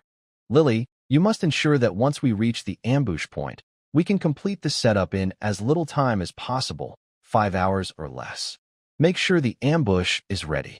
With the command given, the difficulty of this battle suddenly increased several levels. No one could guarantee that this mission would succeed smoothly. The next long period was just waiting. In front of the demon stronghold, over 30,000 starships of the Xiong Long type were lurking. Although the demon starships occasionally patrolled, the T4 Yaojing, T4 ferry, light starship reconnaissance ships hidden in the area could send back timely intelligence and help the Xiong Long Legion avoid detection. This caused the 3 demon commanders at the stronghold to remain unaware of the lurking danger beneath their noses. Xiong Long's 2nd Legion, flagship bridge then, we will follow this plan, Qi Tong said, looking at Sulan's hologram beside her. Sulan nodded. Yes, that's the plan. After speaking, Sulan looked at Qi Tong with a strange expression. What's wrong? Is there a problem? Qi Tong asked Sulan. Well, I think it might not be the right time to ask this, but considering you can come up with such a good battle plan against the demon race, you don't have any feelings about them, do you? Sulan asked carefully. Qi Tong smiled slightly and calmly said, maybe, in your eyes, the demon race is my kin. But that's because you don't really understand the demon race. Although I don't know much about them myself, since my ancestors escaped from the demon race when I was very young. From what my elders and parents told me, I learned that the demon race is actually more like a alliance, similar to a coalition of different groups. Their appearances vary greatly, so much that it's hard to believe they are from the same group. Legend says that long ago, before the demon race existed, these were just separate groups in different star systems. Later, under the leadership of the first demon king, all these groups were united under his banner, forming what we now call the demon race. Then, they launched external wars. The weaker ones had only 2 choices: join the demon race or be destroyed. At first, the expansion of the demon race went smoothly until they encountered the angel race. The angels and demons seemed to be natural enemies. Once they discovered each other, they started a series of wars, leading to what we now call the 1,000-year conflict. So, in my view, the demon race isn't really my kin. My mother also told me something when I was young. Wherever brings us peace, where we find equality, and where we are prosperous, that is our home. Qi Tong paused, and then said, in my opinion, Xiao Long is my home. And I have already discussed this with the commander. Once the current crises are resolved, she will send the T5 Creator Starship to the Barren Star System, where her family lives, to improve the environment there. They plan to build stargates and establish channels for communication with other worlds. Red-eyed commander's expression turns cold. In my view, these demon race star fleets are my enemies. They come to ruin my peaceful life and destroy my hard-earned homeland. Therefore, I am willing to do anything to protect this place and fight for it. Hearing her words, Sulan feels deeply moved and respects Red-Eyed Commander even more. She also admires the man who can make many people see the Xianlong as their home and be willing to fight for it. His charm is clear. Some high-ranking officers of the Xianlong are even captivated by him. Actually, Sulan thinks she might be one of them. Sorry, I spoke out of turn just now. Commander Red-Eyed, let's fight to protect everything we hold dear, Sulan says with a smile. Red-Eyed Commander and Sulan exchange a look, as if they have been friends for many years. Next, they wait. They wait for news from the T4 female demon-level light starship, which is secretly scouting the demon territory. The wait feels very long. Finally, they receive the message. The commander's communication rings out almost at the same time for both of them. A video window pops up in front of Red-Eyed Commander and Sulan. We have news. The main fleet of the demon race has set out. The battle countdown begins now. 16 hours. After 16 hours, no need to report. Just start your attack directly, Chen says. The moment they respond, a 16-hour countdown appears in front of both of them. Red-Eyed Commander and Sulan take turns resting. There are still 16 hours to go, so they must keep their minds and bodies in top condition. As for why they take turns resting, it is to prevent accidents. However, they rest on the captain's chair, so they can respond quickly in emergencies at any time. Demon Clan Outpost. Have you received the news? Our third batch of 300,000 interstellar warships has been deployed. One of the 3 demon commanders shouted excitedly. Ha ha, at last, we've waited long enough. 300,000 interstellar warships, plus the 4th and 5th demon armies. This time, we can finally avenge ourselves. Yes, that cursed T5 interstellar warship and the so-called Xianlong Legion. This time, we will wipe out our shame. Remember, whether we can clear our names depends on how well we perform next. I have some connections with the commander of the 5th Demon Army. He told me that once they arrive, they will assign us some important tasks. If we perform excellently in these tasks, when we return, our merits and faults will balance out. Even if we can't keep our current command positions, our family members won't be affected. By then, I will slaughter the war hammer and wash away our shame. Each of these 3 demon commanders was extremely excited, already shouting about how they would fight the Xianlong Legion and seek revenge on the Warhammer. They even wanted to turn all the interstellar races in this universe into their slaves and breeding grounds, providing endless life energy for their warships. They looked eager, almost wishing they could fight the Xianlong Legion right now. Perhaps their heartfelt wishes moved the gods. And indeed, their dreams came true. At this moment, they received news from the main demon fleet. The message was simple. They would depart again from the middle docking point, expected to arrive at their location in 10 hours. This news further boosted their spirits. Just 10 minutes after receiving this message, another one arrived. Report, 2 squadrons of the Eagle Dragon Legion, 6,000 interstellar warships, are rushing toward our position. The crew suddenly reported. This woke up the 3 demon commanders. What? The Eagle Dragon Legion is attacking. Darn it. Why did they come at this time? Don't panic, don't panic. The enemy has only 6,000 interstellar warships, and our main force will arrive within 10 hours. Maybe this is our chance to make a difference. The 3 demon commanders calmed down and began organizing their defenses. But they never expected that these 2 Eagle Dragon Legions would be so reckless, launching their attack regardless of the cost. Their aggressive charge even amazed their own fierce demon generals. Some of the attacking Eagle Dragon Legion's warships even advanced while facing their own firepower. Several of their interstellar missile ships fired missiles that exploded very close to the Eagle Dragon warships, affecting their shields. This was very rare in the Eagle Dragon Legion's usual fighting style. Usually, they would launch a full-scale missile attack first, then follow up with their warships. But now, both actions were happening almost at the same time.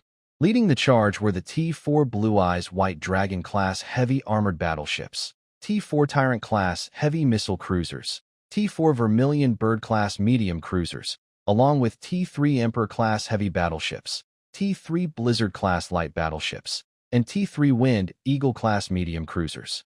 They launched their attack under the barrage of 60 T3 Judgment class heavy missile ships from the 2 Eagle Dragon Legions. Like packs of fierce wolves, they charged into the smoke of explosions.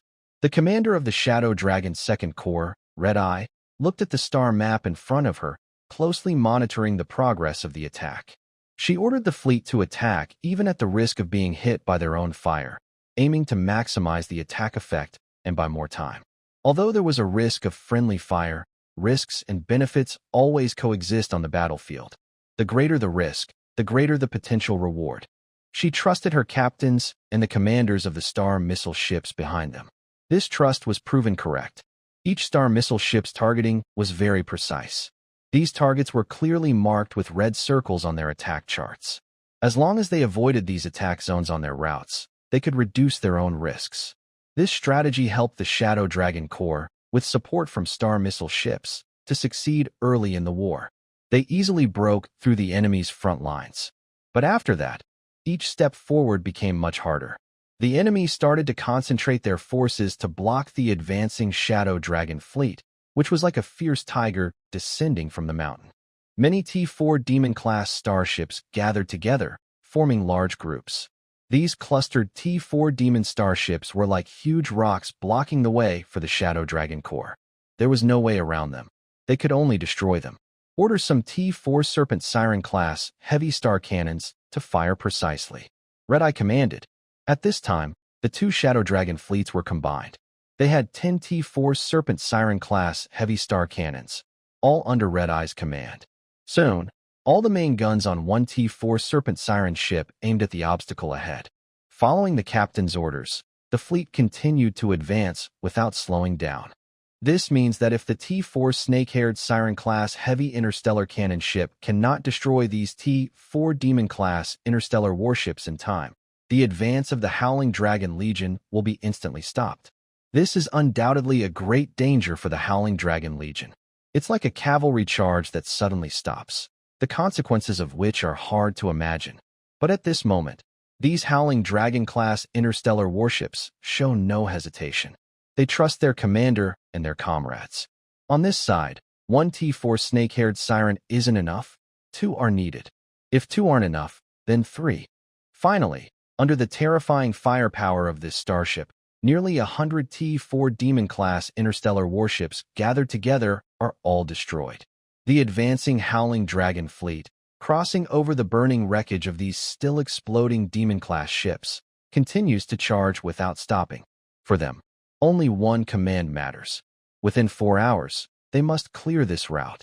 In just half an hour, a quarter of the Demon Tribe's fortress area has been infiltrated. Meanwhile, another commander, Commander Su Lan of the Howling Dragon Fourth Army, is not idle because her turn is coming. She stands on the central command platform of the ship bridge, surrounded by holographic projections of the star battlefield. Her hands move like playing the piano, composing a melody for this war. Interstellar destroyers and interstellar escort ships, prepare to secure the route. Aircraft carriers and starships, move to your battle positions and begin deploying starfighter groups and drone swarms. Commander Su Lan issues orders. In the middle of the Howling Dragon Legion's charge formation, star destroyers and escort ships scatter like a shower of flowers, spreading out without continuing the attack. Instead, they form battle positions around the route torn open by the charging fleet. The T4 Skull King-class heavy interstellar armored destroyer, T3 Wolverine-class heavy interstellar armored destroyer, T4 Holy Knight-class heavy interstellar missile frigate, and T3 Triceratops-class heavy interstellar assault frigate form a defensive fleet, guarding this route. At regular intervals along the route, there are also aircraft carriers and starships stationed here for defense. When the T3 Phoenix-class carrier starship and the T4 Fallen Angel-class super heavy carrier starship stop, they open their ship doors. First, groups of interstellar drones are released. They look like candies being thrown out, and after being launched into space, they quickly unfold into full form and head toward their combat positions following orders. Next, more powerful interstellar fighters rush out from the ship's launch base. They form combat teams and also head to the battlefield. The task of these drone groups and fighters is to help the starships and destroyers ensure this route remains clear for the next several hours. What's their real goal? 3 demon commanders are confused by this sudden battle. It seems like they just want to carve a path through our defenses, not to destroy us, one demon commander mutters. At this moment, Another important message provides a clue to their doubts.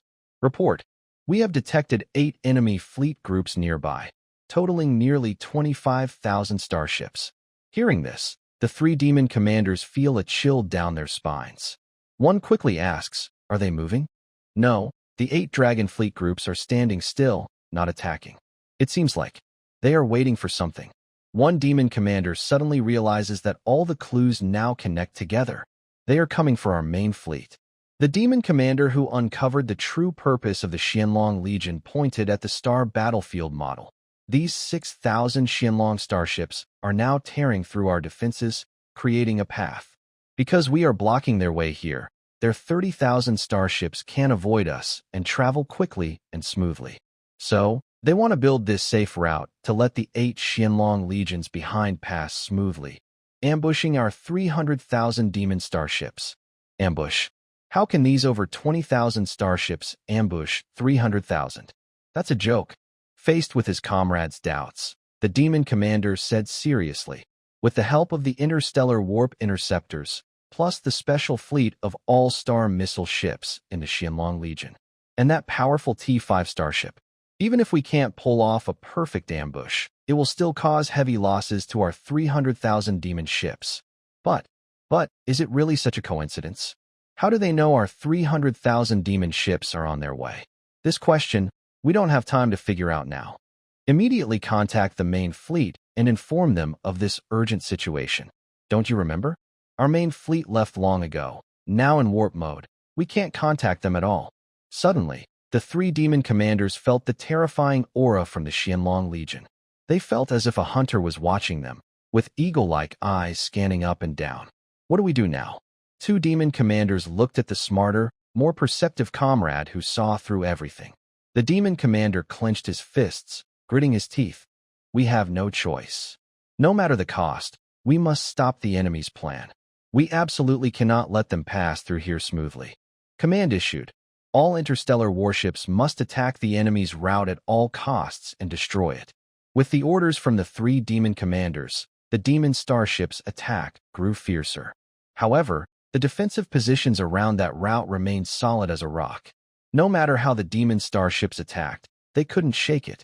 On the front line, the starships leading the charge were obviously using up the most resources.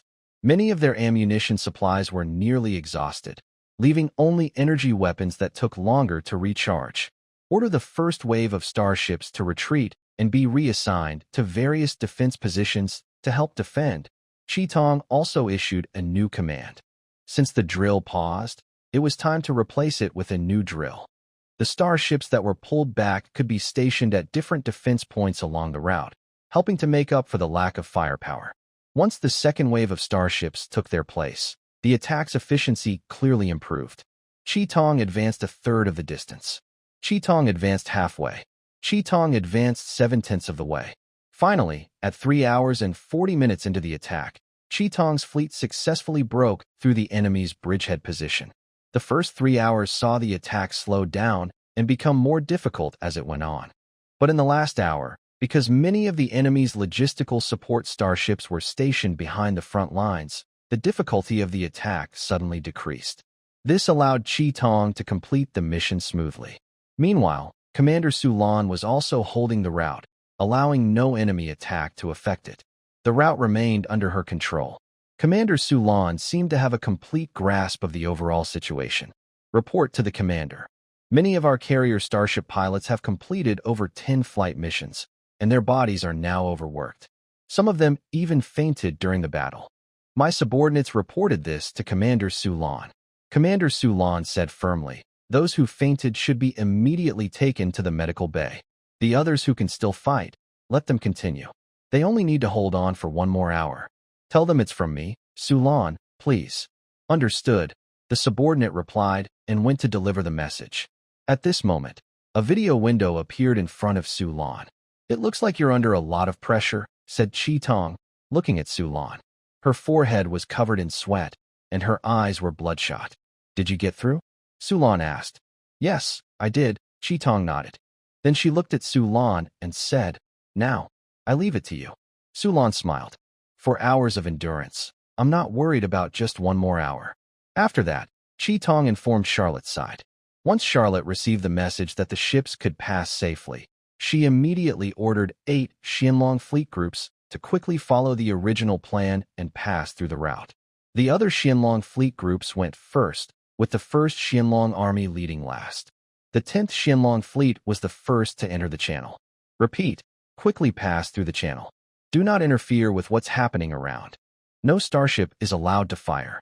Anyone who disobeys will face military discipline.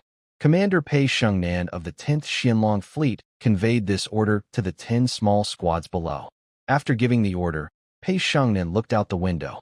She saw the comm channel and the chaos of the battle beyond.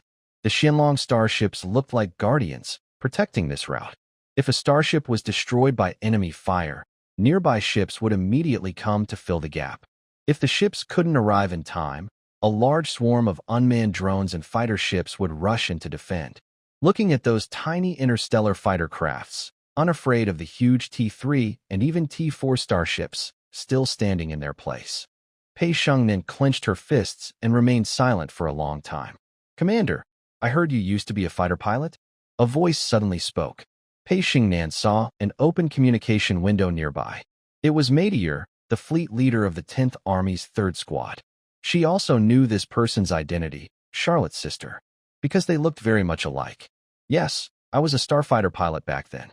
I personally flew T3 Phoenix-class starships, including the T3 Phoenix Starfighter and the T3 Fire Phoenix Heavy Stealth Bomber. And on the T4 Fallen Angel Super Heavy Carrier, I flew the T4 Fallen Angel S. INS, 2 starfighters and heavy stealth bombers. Later, because of the Army's needs, I studied fleet command at the Academy. I did well, especially considering my previous combat performance. I became a captain, then fleet leader, and now a Legion commander. But honestly, I prefer the feeling of flying starfighters. So I can truly understand the immense pressure those pilots on the front line are under right now. They are the best warriors of our Qianlong." Pei Shengnan's deep gaze looked at the starfighters in combat. Afterward, the various Qianlong Legion fleets took turns crossing this route. For these fleets crossing the route, the demon starships seemed like angry tigers slapped on the buttocks, furious and eager to tear these guys apart. But the defense line, like a great chasm, stood in front of the demon starships, preventing them from crossing. Seeing this, the 3 demon commanders were furious and frantic, but had no way to do anything. They could only watch helplessly as the Qianlong fleets passed through and headed into the distance. The originally planned 1-hour passage time was actually shortened to 40 minutes under Charlotte's arrangements. The Howling Dragon 1st Legion and the T5 King of Darkness-class interstellar dreadnoughts were the last to cross this route. Finally, at this moment, the struggling Howling Dragon 2nd and 4th Legion starships could slowly withdraw from the starting point. However, some starships could never retreat and were ultimately swallowed by enemy starships. During this process, Zhao Qin stood on the bridge, gazing through the porthole at the 2 Howling Dragon fleets that had fought for nearly 5 hours. He said nothing, just watched quietly and focused. He waited until their starships had completely crossed the route and headed toward the other 7 Howling Dragon fleets in the distance. The route that had been held for nearly 5 hours also disappeared at this moment. The starships of the Howling Dragon's 2nd and 4th Legions regrouped once again. But this time, the number of starships was clearly different from 5 hours earlier. 2 video windows appeared in front of Zhao Chun, Red-Eyed and Su Lan. Reporting to the commander, the Howling Dragon's 2nd and 4th Legions have completed their assigned combat missions. Red-Eyed reported, "Good, you did very well." Zhao Chun praised. "But next?" Su Lan smiled slightly. "Rest assured, Commander, you can go ahead with your combat mission. We will handle this here.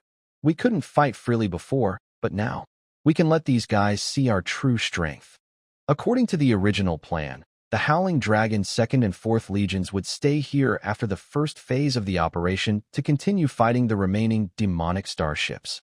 This task was very difficult for these 2 legions, who had just experienced a fierce battle.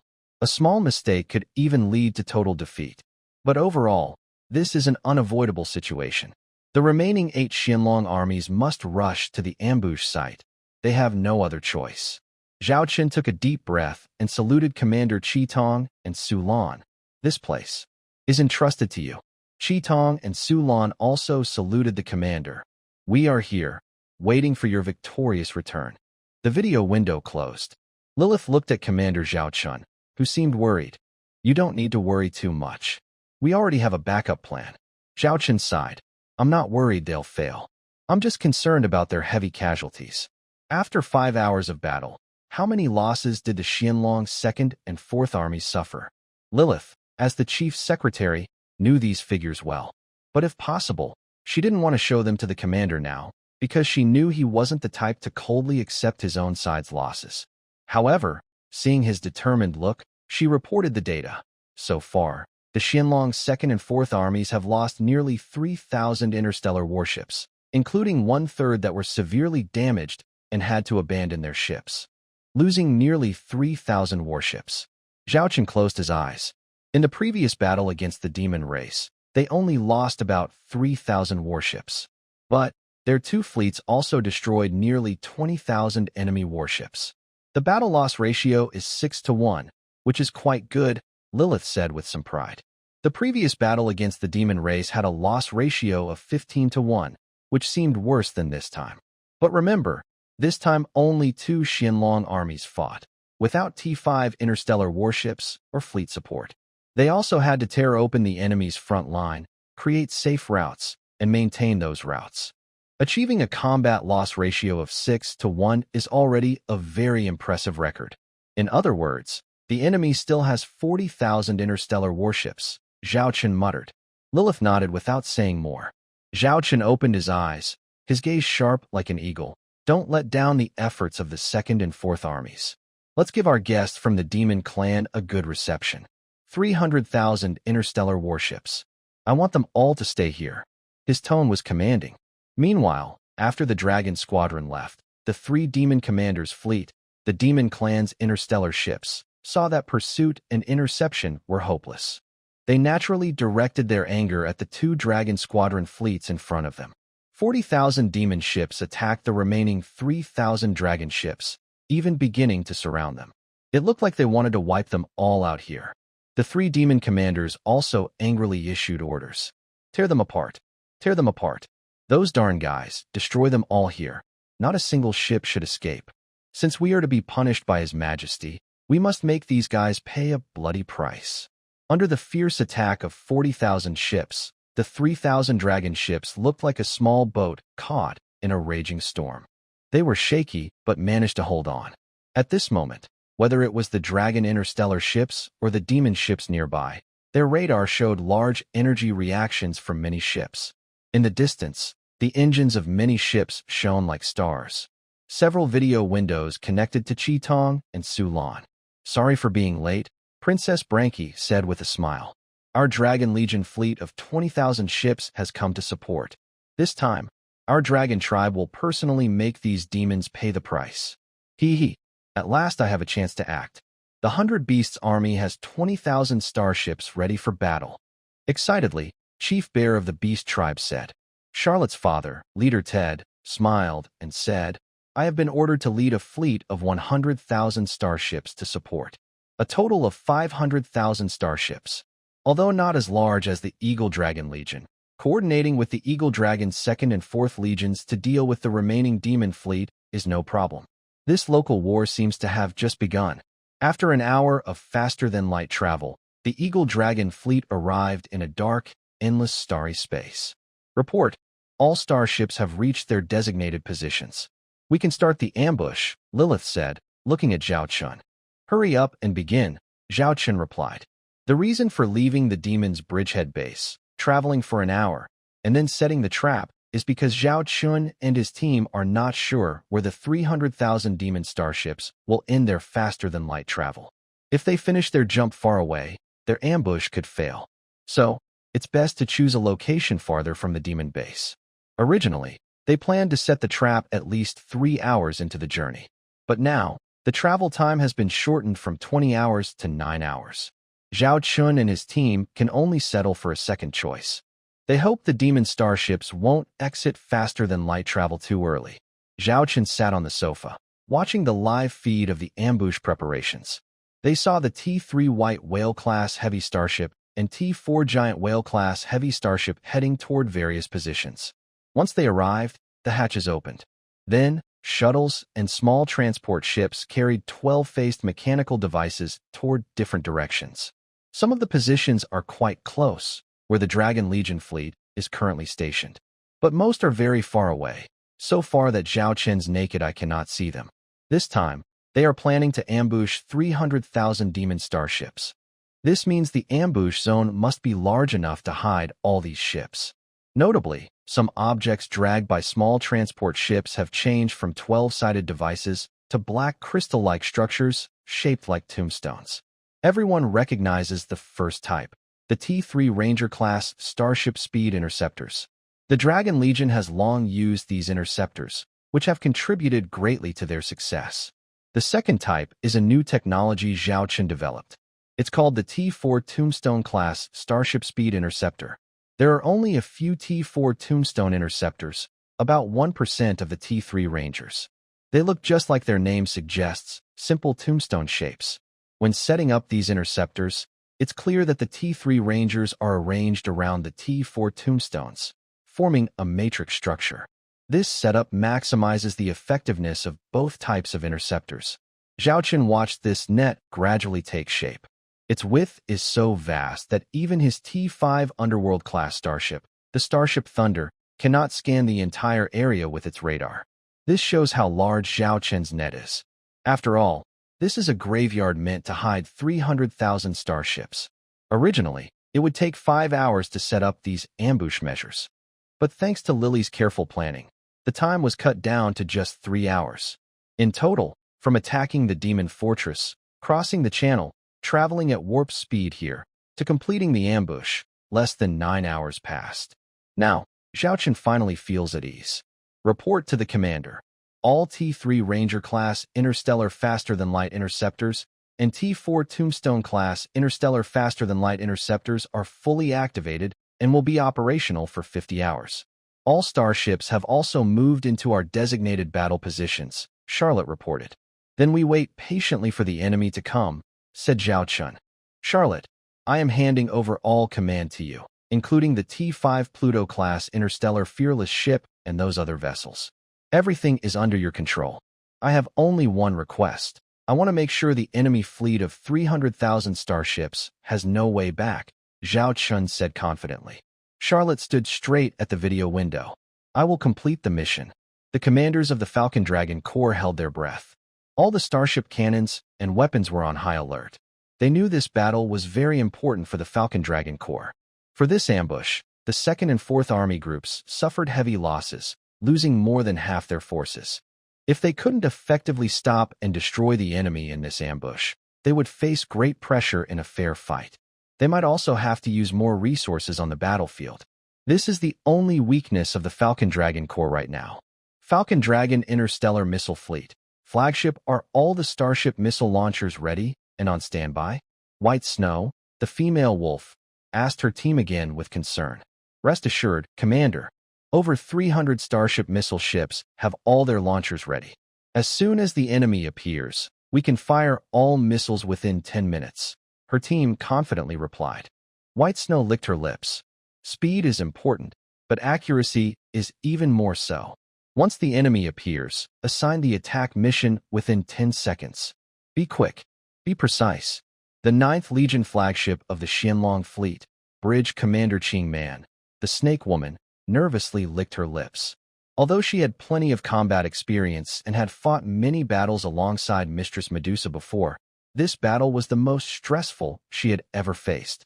This stress was related to her current position. Her role now was, in theory, equal to Mistress Medusa's. This made her feel very uneasy. When she first learned she was appointed as the Legion commander, she immediately wanted to refuse. She thought she was not worthy of leading a Xianlong Legion like Mistress Medusa. After Zhao Chun and Medusa talked to her and convinced her, she finally agreed to take the position. This was her first battle leading the 9th Xianlong Legion, so the pressure she felt was enormous. Among her subordinates, the 6th Squad's team leader, Zhao Riyue, also felt very complicated emotions. She looked at the tightly prepared Xianlong Legion around her. Her feelings were very different from when she served in the princess's royal fleet before. It was hard to describe her feelings. But seeing the Xianlong insignia, she felt a deep sense of pride. This was her brother's creation, the fleet she commanded. Time seemed to pass slowly in everyone's eyes. No one dared to relax or let their guard down, especially the crew members responsible for monitoring the interstellar hyperdrive interceptors. They stared at their data panels, even blinking less often. Suddenly, the data panel showed fluctuations. Then, these fluctuations grew stronger. Report. We've detected hyperdrive fluctuations, very strong. The crew member shouted. Charlotte immediately gave the order. Prepare to fire. At this moment, several interstellar warships of the demon race, which had been traveling at hyperdrive speed, suddenly stopped their hyperdrive and halted in this area. Almost at the moment when those demon starships appeared. Before the captains of the demon starships could understand what was happening, their view was covered by dense gunfire. The commander of the 4th Red Demon Army opened his eyes and saw a large group of our starships being bombarded. Each starship was very close to the others, not spaced out as they should be. What's happening? The commander asked loudly. Sir, it seems we've been caught in a speed intercept. The deputy panted. Speed intercept? When hearing this, the commander's face changed suddenly. He knew very well what speed intercept meant. Order all starships to go into battle mode. Increase the distance between ships, and activate the star shields. The star cruisers must do everything they can to block the enemy's attack and buy time for the fleet. This was the best decision he could make immediately. This order was also sent to the other 9 demon armies commanders. Many of the demon commanders were confused and unsure what to do because of this sudden event. This order was like a lifeline for them. As soon as the order was given, a video window appeared before him. It was from another commander involved in this military operation, the commander of the 5th Red Demon Army. The situation is very bad now. The enemy's speed interceptors are very advanced. They not only intercept us, but also gather our starships close together, with ships less than a quarter of the normal distance apart. They are all packed together, making them easy targets for enemy guns. Based on what we know now, the enemy attacking us is the Xianlong Army. Nearly 25,000 starships are gathered here. The 5th Red Demon Army commander said seriously. Dark Dragon Legion? Darn, what is really going on with those 3 Legion commanders? When we set out earlier, wasn't everything supposed to be normal? Why are so many starships appearing here to ambush us? Don't let me see those 3 fools, or I swear I'll shove my ship's cannon right up there. The commander of the Red Demon 4th Legion gritted his teeth and spoke angrily. The commander of the Red Demon 5th Legion replied, Now is not the time to worry about those 3 guys. We need to focus on how to get out of this situation. If we don't handle it carefully, we'll lose many starships here. And then, we won't be able to give a proper explanation to the marshal. Although they sometimes disagreed, both of them understood clearly what was most urgent right now. I'm feeling a bit confused. Tell me, what do you think we should do now?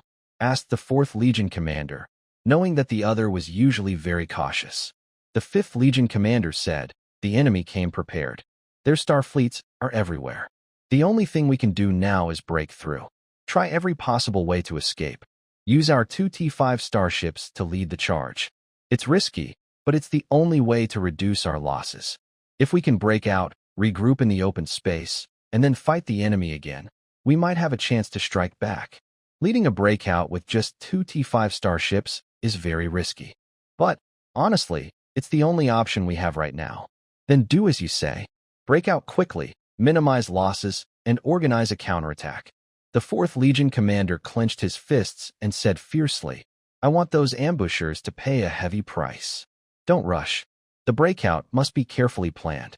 Based on the information I previously received, the enemy has 2 main weapons.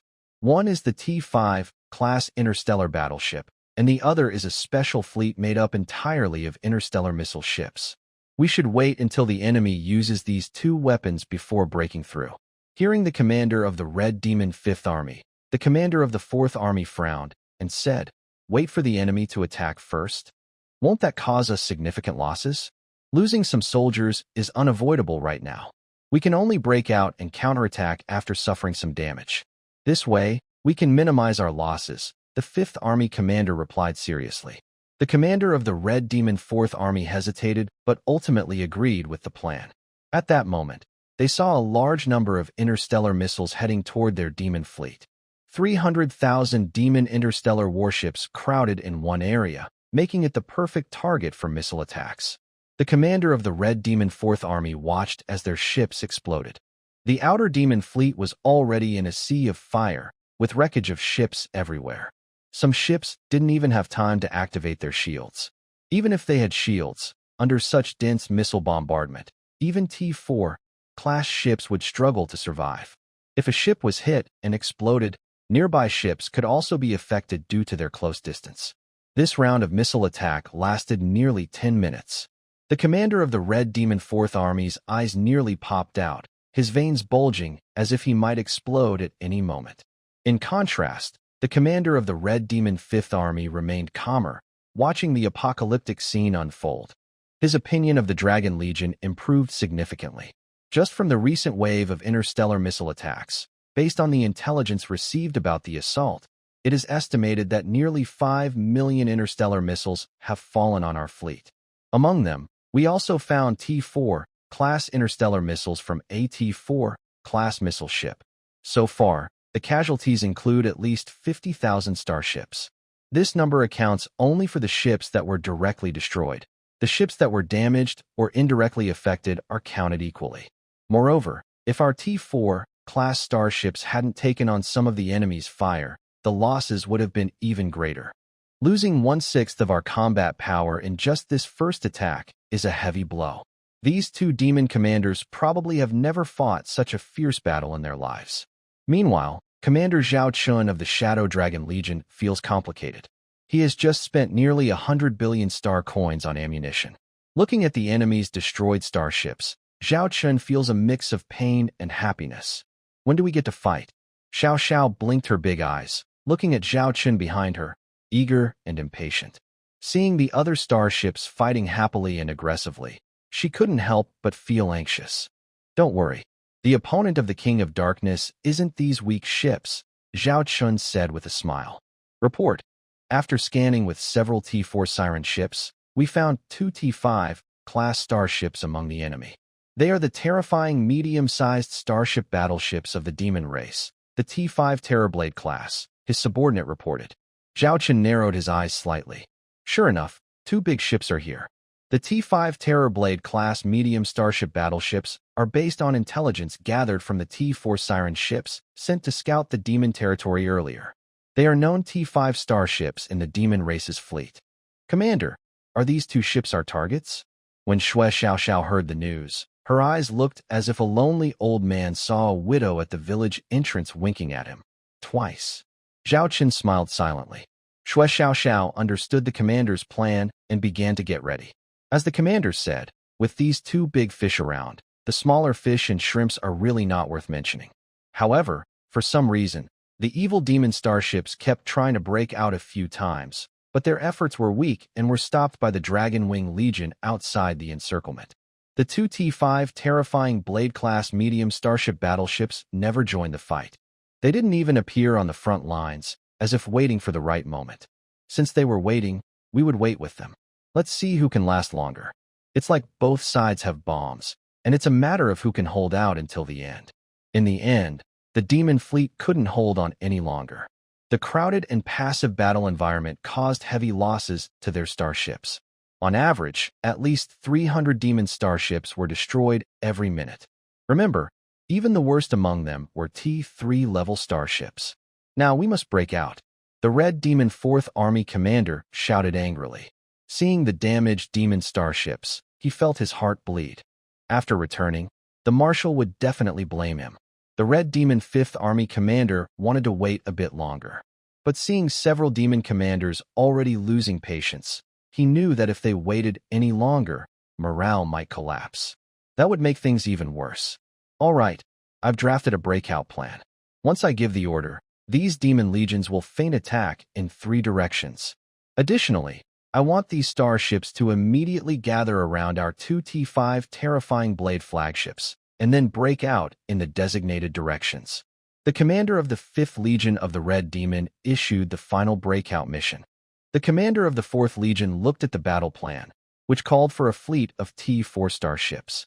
He understood that this was to gather the best ships and work with 2 T5 Terrorblade-class medium starship battleships to break out. This would greatly increase their chances of success. There are a total of 5,000 T4 starships in this fleet. Remember, they only brought 30,000 T4 starships in total. Moving 1/6 of their T4 fleet along with 2 T5 starships creates a very powerful force. During this time, they also observe the enemy. The enemy has only 1 T5 starship and fewer than 5,000 T4 starships. The difference between the two sides is huge. If not for the terrain and the enemy being caught off guard, this enemy could not possibly stop their 30,000 starship fleet. Follow your plan. Once we break out and reorganize, we will counterattack them. The commander of the 4th Legion still hopes for revenge. 300,000 starships were ambushed by 30,000 enemy starships, which is a great shame for them. Finally, the breakout plan began. First, they would make feint attacks from 3 directions. The Dragon Claw fleet, responsible for these 3 directions, faced great pressure. They couldn't give the enemy starships any chance. Although their number of starships was smaller, the battlefield environment was in their favor, so the enemy's numerical advantage couldn't be fully used. Instead, the elite Dragon Claw Legion's strength was greatly amplified in this battle. Enemy fleet is attempting to break out, led by 2 T5 Terrorblade-class starship battleships, with a fleet of 5,000 T4 starships. It looks like if they manage to create a gap, other enemy starships will rush out. Lilith reported seriously. This situation is very important. Although the current situation favors the Shadow Dragon Legion because they struck first, it is only because they took the initiative early. It's important to remember that, so far, the Shadow Dragon Legion's fleet of starships is still at a disadvantage. If the enemy manages to break out and control more areas of the battlefield, they might even launch a counter-encirclement. At that point, the Shadow Dragon Legion would be at a disadvantage. Begin the operation now, Zhao Chun said with a cold smile. At the same time, Charlotte's orders were also sent out. Shui Xiao, who received the orders, immediately started directing her T5 Underworld King ship to move at full speed. The direction of the movement was exactly where the enemy fleet was trying to break out. Maybe it's unlucky for the enemy commander. The chosen escape route was actually through the first Shadow Dragon army. This is the strongest fleet among the 10 Shadow Dragon armies.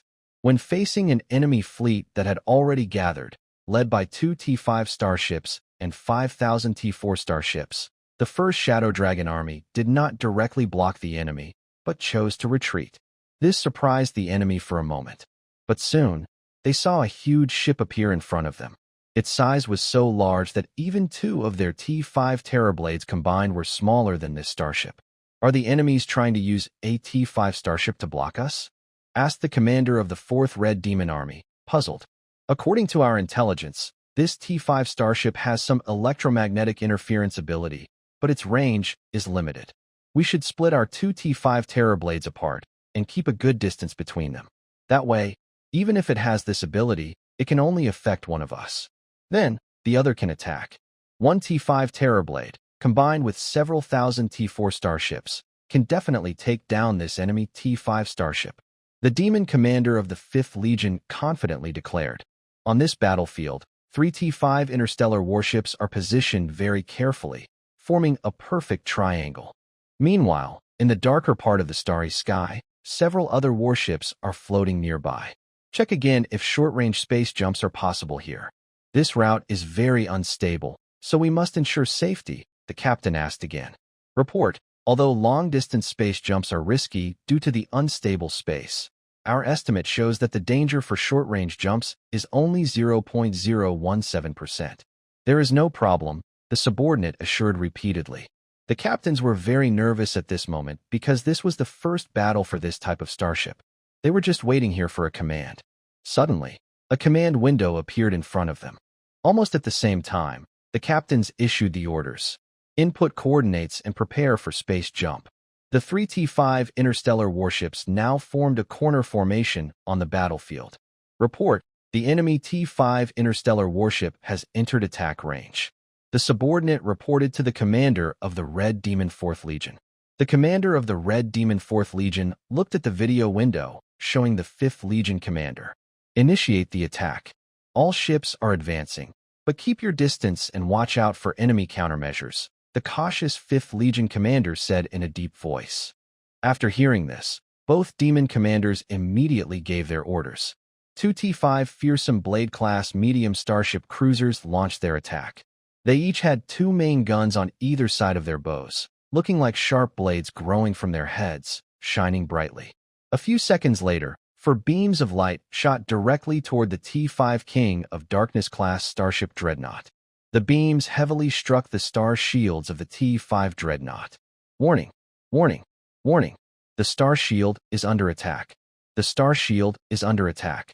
The ship's system alert sounded. The crew nearby looked at Captain ч27.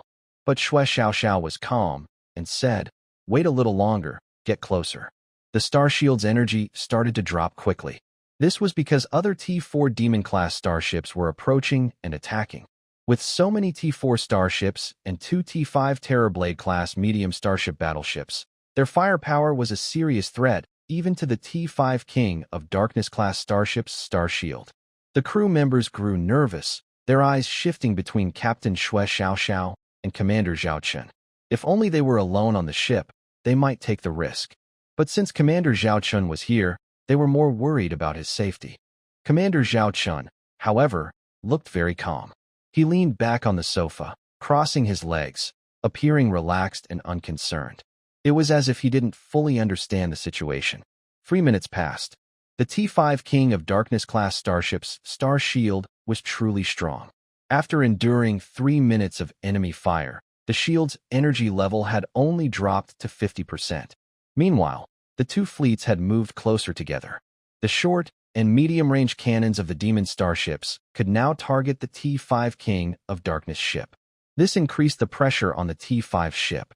Now, aim at the coordinates // and use King of Darkness domain, ч27 ordered without hesitation. Within seconds, she authorized the command.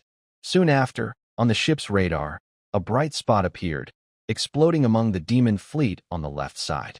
The explosion covered the T5 Terrorblade-class medium starship battleship there. The commander of the 5th Legion of the Red Demon looked at the suddenly darkened bridge, where all control panels had gone out at this moment.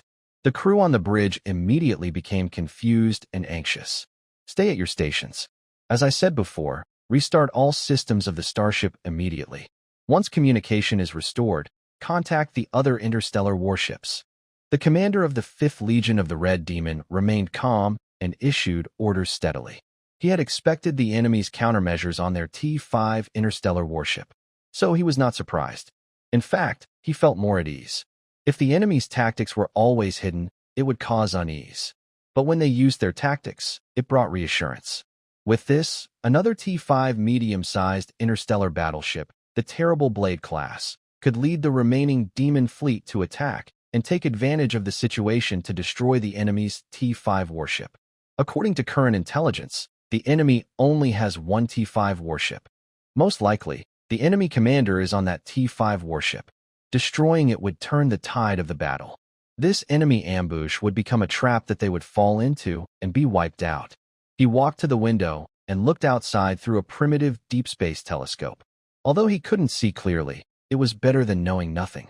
Next door, the commander of the 4th Legion of the Red Demon was indeed launching the fiercest attack, just as they had planned. That T5 interstellar warship finally revealed its true deadly weapon. When the beam shot out, even through the deep space telescope, the demon commander could feel the strong threat. The first target hit by the beam was a T4 Stone Statue-class medium-sized interstellar escort ship. The star shield, which had already been activated, didn't last long. After it shattered, this shielded escort ship, known for its defense, was quickly destroyed. After that, the beam swept through the area, with similar results everywhere. It is clear that the target of this terrifying beam is the T5 Horror Blade-class medium interstellar battleship. However, the two demon commanders had already prepared a plan to deal with this situation. As you can see, many T4 Statue-class medium interstellar escort ships are rushing toward the front of the T5 Horror Blade-class battleship, using their star shields and hulls as protection to guard their flagship. This method is very effective. In the end, although the terrifying beam hit the T5 Horror Blade-class battleship, it did not break the star shield and dissipated before destroying it. "I wonder how much star shield energy the Horror Blade has used up," muttered the demon commander. Before reaching the star shield of this T5 Horror Blade, the beam had already destroyed at least 1,000 T4-level interstellar warships. The power was unimaginably terrifying. He was now very interested in this enemy T5 interstellar battleship. Its huge size suggested it must have a very strong core, and the two strategic weapons were also very special. He only hoped that after destroying this T5 battleship, they could recover as much technical data as possible from the wreckage for research. If they could develop a new T5 interstellar battleship for the demon race based on this, then not only would the current losses of their fleet be insignificant, but even if 30,000 ships were lost here, it wouldn't matter. His Majesty the Demon King would not blame them. In fact, he might even reward them. Too bad the energy storage isn't enough. Otherwise, I could just blow up that enemy battleship in one shot, ч27 muttered reluctantly. But since the energy reserve had already dropped to 10%, she could only stop the attack. "Open the hangar doors and release the little ones. Crash into those fools and wipe them out," ч27 ordered fiercely. On both sides of the massive T5 Netherworld-class interstellar fearless ship, huge gates slowly lowered, revealing many cave-in openings. This puzzled the enemies. Could there be some trick with this T5 interstellar warship? Soon, their doubts were answered. A few ships of the same model slowly emerged from the main body of the T5 warship, most notably the black and red spear-shaped prow. "What's this?" The commander of the 4th Legion of the Red Demon looked at the scene in surprise.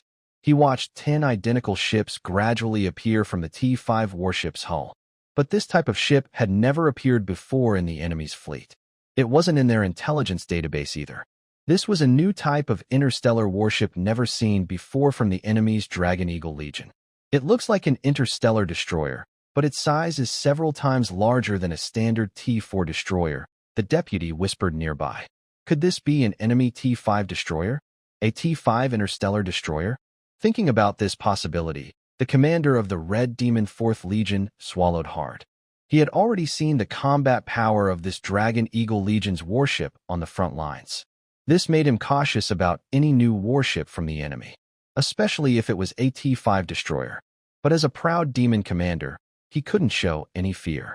He pretended to be calm and said, "It can't be a T5 destroyer. Even if it is a T5 destroyer, so what? We have thousands of T4 interstellar ships, and only 2 T5 terror blades. The enemy isn't a real threat." He ordered the fleet, continue full speed ahead. Destroy all enemy ships in front as quickly as possible. The order was given. These T4 Demon-class starships also followed the same procedure. However, the situation developed beyond their expectations. 10 unknown T5 star destroyers gradually increased their speed, breaking away from the star shield range of the massive T5 starship and charged straight toward them. At first, everyone thought the enemy might be crazy. 10 star destroyers, even if they were T5 class, daring to attack a fleet of thousands of T4 starships? Did they think they were invincible? But when they actually collided, the demon commanders realized they had been very wrong. First, both sides' starships quickly approached each other. The 10 T5 star destroyers seemed to have no long-range attack methods, so they only launched their attacks when they were close enough. And their attacks were very powerful. They fired 100 heavy, medium-range rapid-fire pulse cannons constantly, often suppressing the firepower of dozens of T4 starships at once. In response to the demon fleet's attack, these 10 T5 star destroyers were also well defended, equipped not with star shields, but with 300 fully automatic medium-sized electromagnetic close defense guns, which had a very high interception rate. As the 10 star destroyers got closer, the demon fleet faced a tricky problem. Because the enemy's starships and their own frontline ships were very close, attacking could risk hitting their own ships or blocking attack paths. But at this point, the commander of the 4th Demon Legion didn't realize how terrifying these 10 T5 star destroyers truly were. It wasn't until these T5 destroyers suddenly crashed directly into their star shields, using a dark red spear at the front of their ships. Initially, even the demon commanders and the demon captain who was hit didn't realize how serious the situation was. I think it's funny that the enemy still uses such outdated and old-fashioned ship collision tactics. It wasn't until they saw the star shield energy drop rapidly that they realized something was wrong. In just a few seconds, the star shield energy of a T-4 interstellar battleship was completely drained. Even the demon captains instinctively wondered if their starship's shield monitoring system was malfunctioning. But as they watched the star shield disappear, they realized this was definitely not an accident. Soon after, the enemy T-5 interstellar destroyer, which had been blocked outside the star shield, accelerated fully and rammed through their ship's armor with its prow.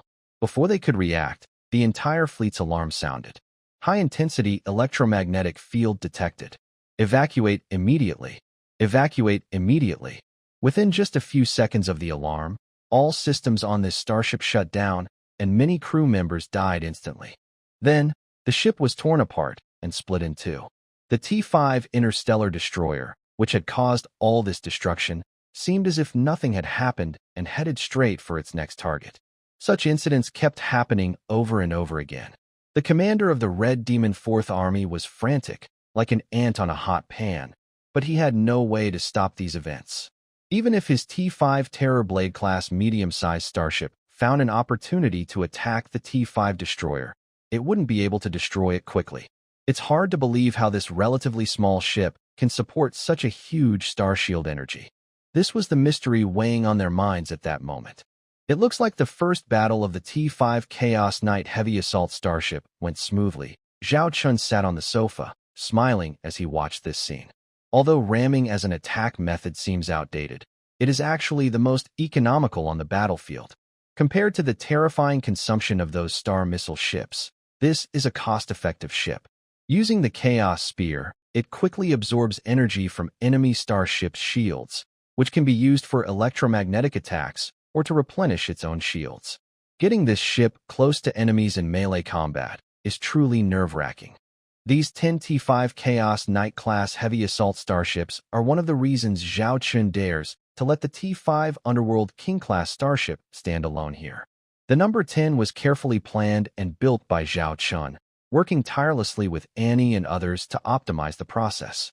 Since the ships are not very large, before the battle, Xiao Xiao had a sudden idea. Could these little guys be stored inside his T-5 Underworld King-class starship dock? The dock of the T-5 Underworld King-class starship can theoretically hold 300 T-4 starships, such as star destroyers or star cruisers. These docks are modular and can be reassembled like building blocks, although not as effectively as the original setup. But for this battle, it was just the right fit. In the end, after successful testing, Xiao Zhao's T-5 Underworld King-class starship happily stored 10 T-5 Chaos Knight-class heavy assault starships. This led to the impressive performance in the current battle. Fierce Dragon First Army Group, attack. At this moment, Commander Charlotte issued a new order. The previously retreating Fierce Dragon First Army Group fleet surged back like a returning tide. Although there are fewer than 3,000 starships, this fleet poses a huge threat to the enemy Red Demon Legion. The commander of the Red Demon Fourth Army Group is now extremely anxious. When he learned that an enemy fleet had launched a direct attack, he became even more uneasy. Currently, their fleet is in chaos because of a few T-5 interstellar warships, and the formation is completely disorganized. If they are attacked by the enemy's elite fleet in this state, the consequences would be severe. Immediately contact the commander of the 5th Red Demon Legion. At this moment, the demon commander thought first of his comrade. Commander, a few minutes ago, we lost contact with some of the flank interstellar warships, including the flagship T-5 Terrorblade 017, where the 5th Red Demon Legion commander is stationed, the deputy replied. The Red Demon 4th Legion commander roared, I don't care. Find a way to contact them now. Notify the other fleet groups behind us immediately and tell them we've opened a gap. Support us right away. Help us break through. A few more minutes passed, and the 1st Dragon Squadron's interstellar warships arrived behind the T-5 King of Darkness-class interstellar dreadnought, helping it bear some of the enemy's firepower. This also put great pressure on the demon fleet. Fortunately, the lost 5th Red Demon Legion commander finally made contact. The Red Demon 4th Legion commander, anxiously wanted to ask about their plan. I understand the situation. My ships will need about 1 or 2 more minutes to fully recover. Once they do, we will support you immediately. Right now, your task is to gather your fleet and attack that enemy T5 interstellar warship at all costs. Based on my prediction, the shield energy of that T5 ship is probably almost depleted. If you can destroy it now, it will greatly weaken the enemy's morale and turn the tide of the battle, the 5th Red Demon Legion commander said seriously. Since earlier, he had been watching the situation closely. He had been observing the performance of those 10 T5 interstellar destroyers. He clearly understood that the situation was beyond his expectations. Fortunately, it was still within his control. After all, their large fleet of T4 interstellar warships was their confidence, and they also had his intact T5 Terrorblade-class medium interstellar battleship. Can we do it? The commander of the 4th Legion asked worriedly. You have no other choice. All right, I will follow your instructions. The 2 demon commanders made their plans. It must be said that this Red Demon commander of the 5th Legion is very smart, perhaps by chance or because of his skill. The energy of the T5 Underworld King-class interstellar fearless ships, Star Shield, was indeed running low. Zhao Chen sat on the sofa, looking at the green Star Shield energy number, which had already turned yellow and dropped below 30%. The secretary Lilith looked at Zhao Chen and asked, Commander, should we have the Underworld King retreat first? The Star Shield energy has reached the yellow alert level. Zhao Chen looked at Lilith and could sense her worried expression. Lilith, I know what you're thinking, but I don't want this ship to be labeled as a coward or deserter just because of my presence. Don't think about those things. Trust our interstellar warships, trust our fleet, and trust our battlefield commanders. Lilith sighed helplessly. Their commander was still so stubborn. However, given the current situation of the T5 Underworld King-class interstellar fearless ship, Charlotte, the commander, probably anticipated this. After the Xiongling 1st Legion's warships arrived, some of the interstellar escort ships took on the responsibility of protecting the flagship, greatly reducing the enemy's firepower threat to the T5 Underworld King. At the same time, 30 T4 Holy Knight-class heavy interstellar missile escort ships were on standby, ready to form a protective shield to defend the T5 Underworld King. Lilith thought about this, and Charlotte could probably guess it too. Charlotte knew this man's personality very well, so she also understood how to protect his safety. Time slowly passed. The more than 2,000 demon starships, which had been paralyzed by electronic interference, including the T5 Terrorblade-class medium starship, had all recovered at this moment. The Star Shield expanded again, and they began to support the battlefield at full speed. It was clear that the demon starship's main target at this moment was the T5 starship of the Shadow Dragon Legion. Meanwhile, other red demon fleets within the encirclement also started moving toward this direction. This kind of movement would indeed put some pressure on the Shadow Dragon 1st Legion, but it also created an opportunity for other Shadow Dragon Legions. 7 other Shadow Dragon Legions seized the chance, sending their assault fleets to cut through the demon fleets like slicing a cake into pieces. And what happened to these cut pieces? It's obvious. They were destroyed. Attack, infiltration, division, and finally encirclement. This combat method allowed the enemy's starships to be destroyed quickly and with minimal losses. However, this also brought pressure to the local battlefield involving the T5 King of Darkness-class starship. The 2,000 demon starships and the T5 Terrorblade-class cruiser were about to enter the combat zone. If they joined the fight, they would pose a serious threat to the Shadow Dragon 1st Legion and the T5 King of Darkness starship. In an open area along their path, 3 bright spots appeared. These 3 spots suddenly enlarged, shining like exploding stars. Then, 3 starships appeared out of nowhere. What is that? The commander of the 5th Red Demon Legion was stunned, staring at the 3 starships blocking his fleet. These 3 starships had never been seen before, and there were no records of them in the database. However, looking at the shape of the ship's hull, it appears to be an interstellar cruiser or a battleship cruiser. The ship is very large, likely a T5 class vessel. The golden emblem of the fierce dragon on the hull is very eye-catching. Another T5 interstellar warship. How many T5 ships does the Fierce Dragon Legion actually have? At this moment, the commander of the 5th Demon Legion feels a bit hopeless. Lightning Ghost 001 has completed space jump. All systems normal. Lightning Ghost 002 has completed space jump. All systems normal. Lightning Ghost 003. Zhao Chun heard the reports from these 3 captains. They came from Charlotte's command system, which is used to control various Fierce Dragon Legion fleets and some of these interstellar warships. At the same time, Zhao Chun can listen in on everything. These 3 ships are among the 2 types of mass-produced T5 interstellar warships Zhao Chun previously introduced. The T5 Lightning Ghost Heavy Assault Cruiser. They are also part of the batch rushed out by Zhao Chun and his team. As for why they suddenly appeared here, it's because they are equipped with a sub-level space jump engine. Although it cannot perform long-distance jumps like the T5 King of Darkness class interstellar dreadnoughts, it can jump within a certain range, making it a cut-down version. The route connecting Warhammer and the Demon is near an area of constant cosmic disasters, causing space to be unstable often. Interstellar ships traveling through this region rely on warp speed for long-distance travel. However, when Zhao Chun and his team set an ambush here, they found that the space instability was not as terrifying as expected. For short-distance jumps, the risk is not very high. For example, these 3 T5 Lightning Ghost Heavy Assault Interstellar Cruisers can travel the same distance in less than 20 minutes using normal ship engines. However, this 20-minute journey is exactly the distance that enemy interstellar ships' radars cannot detect. After learning this, Charlotte made a small plan. Her goal is to appear weak on the battlefield so she can defeat her enemies more easily. This is how the T5 Chaos Knight and T5 Lightning Ghost operate.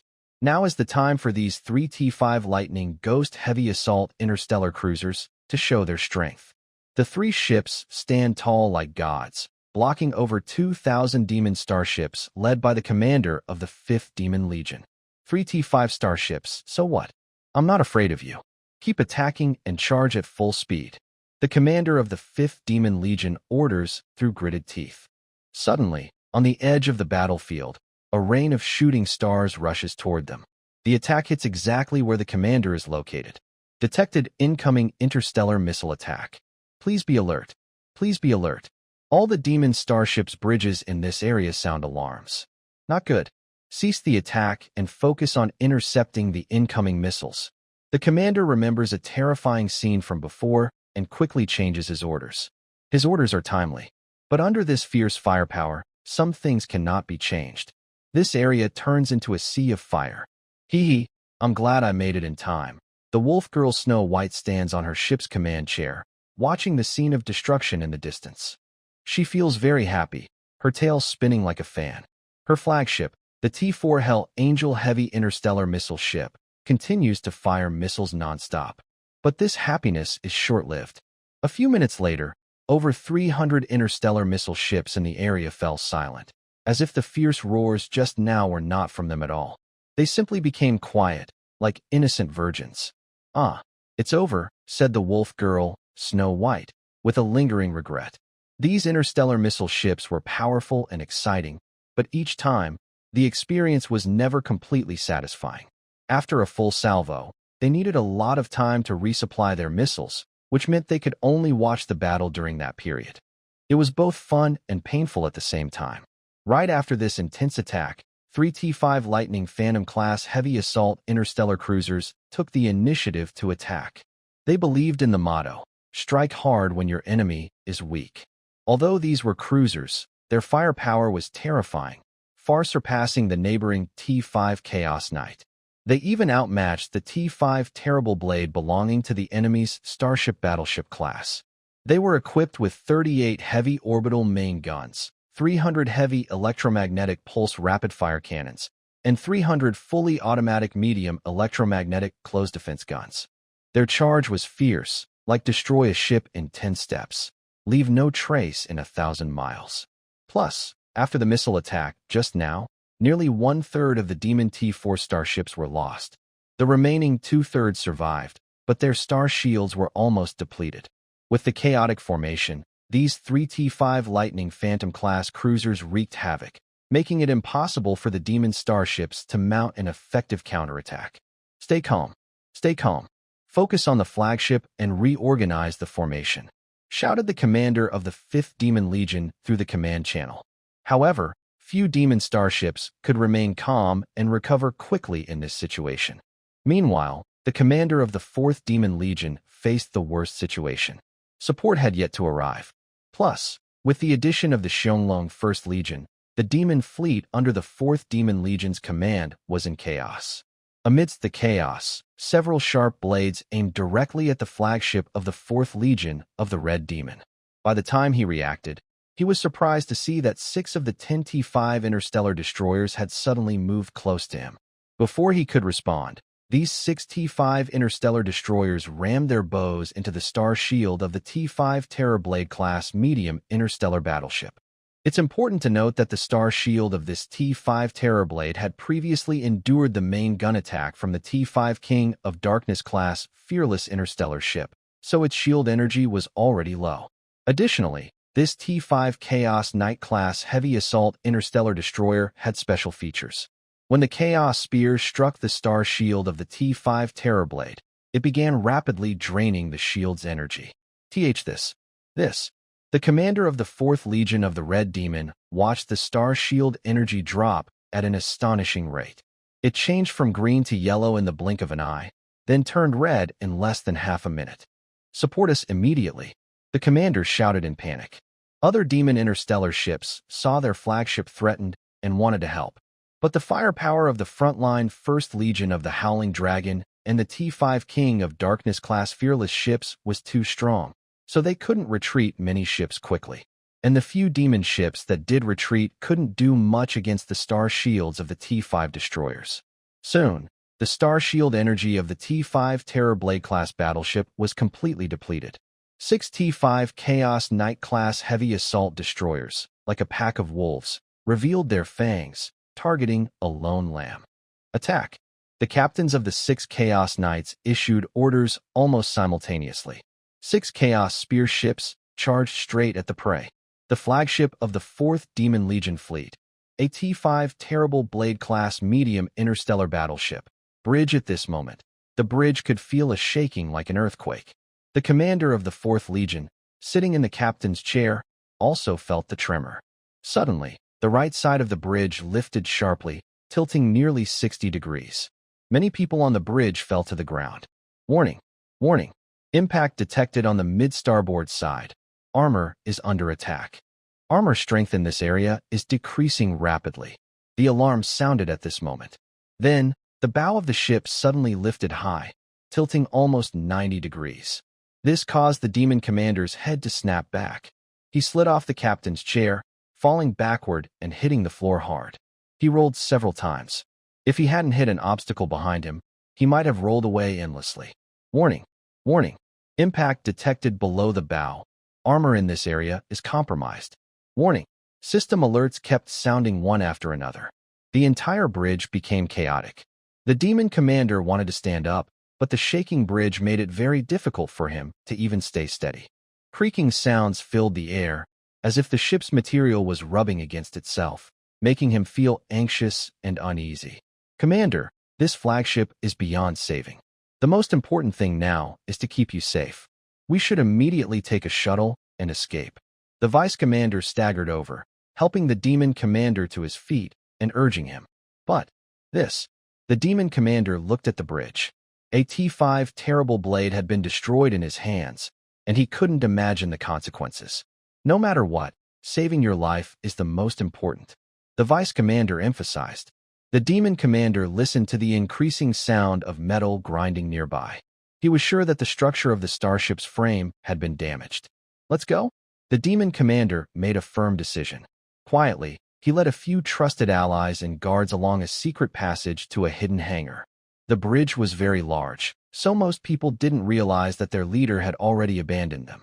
This hidden hangar was very close to the bridge, so even without special transportation, they could reach it quickly. It was a special escape route prepared for the ship's top officers. The deputy captain entered the hangar first and immediately activated the emergency procedures. The dark hangar suddenly lit up, revealing a shuttle waiting inside. "Commander, get on quickly." The deputy captain hurriedly opened the shuttle door and volunteered to pilot it. The commander sat by the window, looking out. The hangar's flight path opened, and the shuttle shot out at high speed. A few seconds later, through the shuttle's window, they saw a terrifying scene outside. Their proud T5 Terrorblade-class medium starship was now like a hunted prey. 6 enemy T5 starship destroyers attacked from 6 directions, using their ramming angles to pierce the main ship's hull. Some attacked from the right, others from the left, some from behind, and some from below. Most striking was one T5 starship destroyer that launched its attack from beneath the bow of the T5 Terrorblade. Its ramming tip had actually pierced through the top of the ship's bow. Seeing this, the Demon Commander and others gasped in shock. The pierced area included the bridge. This flagship was completely doomed. The Qianlong Legion. The Qianlong Legion. What exactly is this legion's background? The Demon Commander muttered in shock. No matter what the background of this Qianlong Legion is, their strength is enough to catch our attention. We must survive and send this news back to the Marshal. Perhaps this can help the Marshal forgive our sins, said the vice captain of the shuttlecraft. This gave everyone a little hope. Originally, the T5 Terrorblade was destroyed, which was a big mistake for them. But if it was because the enemy was too strong, maybe they still had a chance. Let me go back and tell the Marshal everything that happened here. The Marshal will surely lead the Red Demon Legion to sweep away all the star races here. Let them. One crew member of the T5 Chaos Knight class heavy assault starship 006 looked at a distant explosion and muttered, "It seems like a shuttle just appeared there." A shuttle? Maybe the enemy abandoned their ship and ran away. "Forget about it," said another crew member dismissively. The Demon Commander probably didn't expect that he would ultimately die here. As for his last wish, he hoped his Marshal could help make it come true. "Commander, the flagship of the 4th Red Demon Legion has lost its fighting ability after being attacked by several of our T5 Chaos Knights," Lilith reported nearby. "I saw that. Remind Charlotte to try to preserve the main structure of the enemy's T5 Terrorblade. Don't destroy everything," Zhaochen advised. The Qianlong Military Academy needs to build its own research base in the Qianlong Galaxy. Although the starship technology there is very advanced, it's also very difficult for students to learn because of how complex it is. To enhance their research and innovation skills, Zhaochen recently provided them with starship technology from the Starshine Empire, Warhammer, and the Holy Light Empire for study and research. He also sent all the Demon Race starships he had previously obtained for their analysis. Several chief engineers also served as research academicians during this process. Now, when facing the Demon Race's T5 interstellar battleship, even before the war began, Chief Engineer Nana and Chief Engineer Iris, the Queen Spider, privately asked him to provide research samples of the Demon Race's T5 starships. Doing this was a simple favor, and Zhao Chun was happy to help. "Only one remains," Zhao Chun said, looking at the last T5 Terrorblade-class medium starship, a battleship cruiser. For the Demon Fleet, this was the last hope, and Zhao Chun intended to completely extinguish it. Time slowly passed. The Demon Fleet was like sinking into a swamp. No matter how much they struggled, they couldn't escape, only sinking deeper. The surrounding Long Eagle Legion blocked their escape routes like a wall of bronze and iron. Occasionally, they received support from star missiles or heavy star cannons. They had already lost control of the space above, and their star fighters and drones could not survive more than 10 minutes after taking off. Among them, some assassins lurked. These assassins moved like ghosts on the battlefield, looking for opportunities to hunt high-level starships.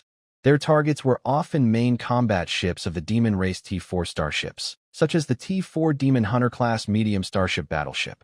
Destroying these main demon ships quickly and at the lowest cost could greatly weaken the enemy's morale.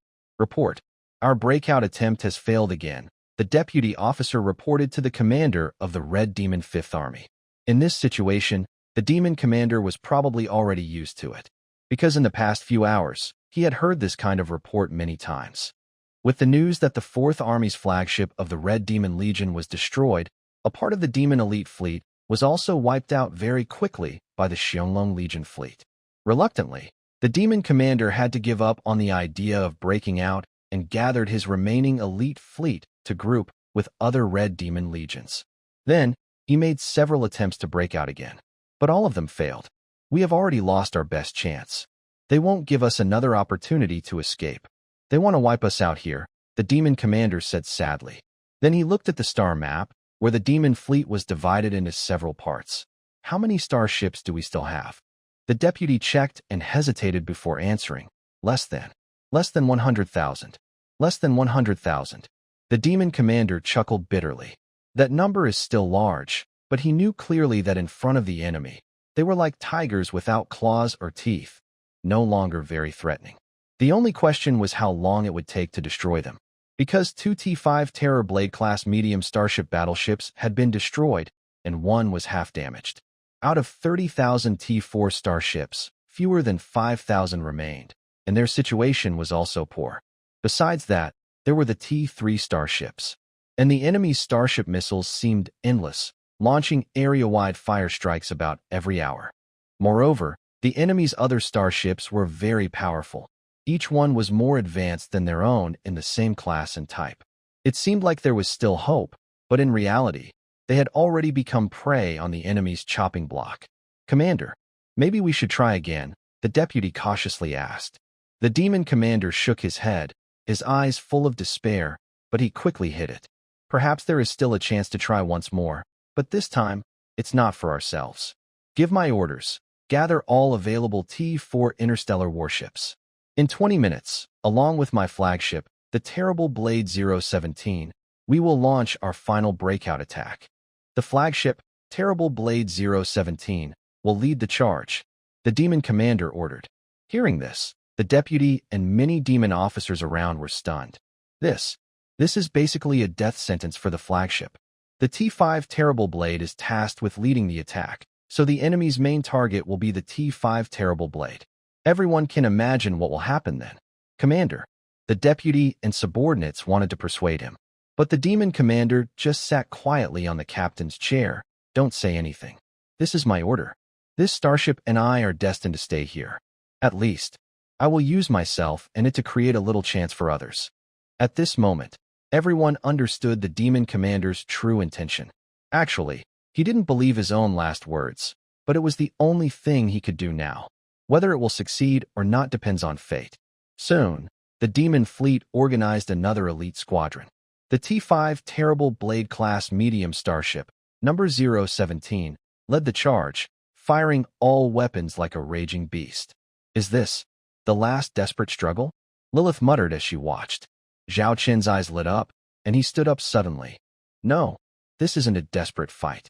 I didn't expect there to be such a commander among the demon race.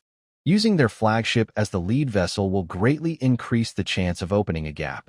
Then, the other fleets can break through and escape more easily. Hearing this, Lilith was surprised. Doesn't that mean our encirclement is in danger? Zhao Qin shook his head. The outcome of this war is already decided. Although this commander's spirit is admirable, it can't change the result. Losing 2 T5 flagships means our T5 interstellar warships have no opponents left and can hunt freely on the battlefield. Many T4 interstellar warships have been destroyed, and the remaining T4 ships are barely holding on. Their fleet's main spear has lost its tip. Hearing the commander's words, Lilith looked at the battlefield. Charlotte's 1st Dragon Legion quickly responded to the enemy's move. The leading T5 Terror Blade-class medium interstellar battleship was given special attention. Several T4 Medusa-class heavy interstellar artillery ships locked onto it from afar and kept firing. Although they are T4 ships, they easily handled the half-damaged T5 Terrorblade. Their shields were quickly depleted, then the hulls faced direct fire. The armor on the ships was soon heavily damaged. Then, several T5 Chaos Knight-class heavy assault interstellar destroyers, prepared for a long time, moved forward actively, using tractor beams to hold the T5 Terrorblade flagship. Their goal was to capture the flagship as completely as possible. Unfortunately, the flagship's commander was very brave. Just as the flagship was about to fall completely, multiple explosions occurred in different parts of the ship, followed by a series of self-destructs. The damage was far worse than the previous T5 Terrorblade. It even affected nearby T5 Chaos Knights, but the threat was not significant. The 2 T5 Terrorblade-class medium interstellar battleships of the Demon Fleet have all been destroyed. With the fall of the only two T5 Terror Blade-class medium interstellar battleships, the Demon Fleet's breakout attempt was quickly blocked by the 1st Dragon Legion, leaving them with no options. Commander, the current battlefield situation is mostly under our control. Ending this war is just a matter of time, Charlotte calmly reported via video call to Zhao Chun. Zhao Chun nodded and reminded her, "Don't rush too much. If we push them too hard, it might cause unnecessary casualties on our side. Leave them some hope, some small openings." He added, "Time isn't the most important thing, reducing our losses is. Also, we can accept surrender from those willing to give up. We can guarantee their safety." Although the Demon Fleet's actions are quite ruthless, Zhao Qin knew that many of their interstellar soldiers are very capable workers, even better than some orc tribes. Such excellent workers are perfect for mining on resource planets. After the Holy Light Empire and Warhammer withdrew their forces from the territories they had occupied, the star regions left behind expanded Zhao Qin's controlled territory to cover areas equal to 3 empires. This required a lot of manpower to develop. Understood, Charlotte nodded. She understood what the commander was thinking. She also began to change some of her strategies. Originally, the battlefield had multiple encirclements, but now there were seemingly out-of-control gaps. The demon starships, once trapped and desperate, seemed to see a glimmer of hope in the darkness. They started fighting with all their might to break through those gaps. During this process, they abandoned their attacks on the Dragon Legion starships and focused all their efforts on breaking out. Additionally, some Demon Fleet ships lost their upper command, which made it impossible for them to communicate with each other. In times of danger, everyone only thought about escaping themselves. There were even cases where ships collided or fired at each other. Seeing this, Zhao Chun was very pleased. This was the result he wanted. If they only surrounded them, they might become desperate and fight back fiercely, causing unnecessary losses to the Dragon Legion. Now, Zhao Qin's Dragon Fleet only needed to keep attacking and wearing them down. Will some demon starships really break through and escape? But can these escaping demon starships truly get away from here? The answer was already decided.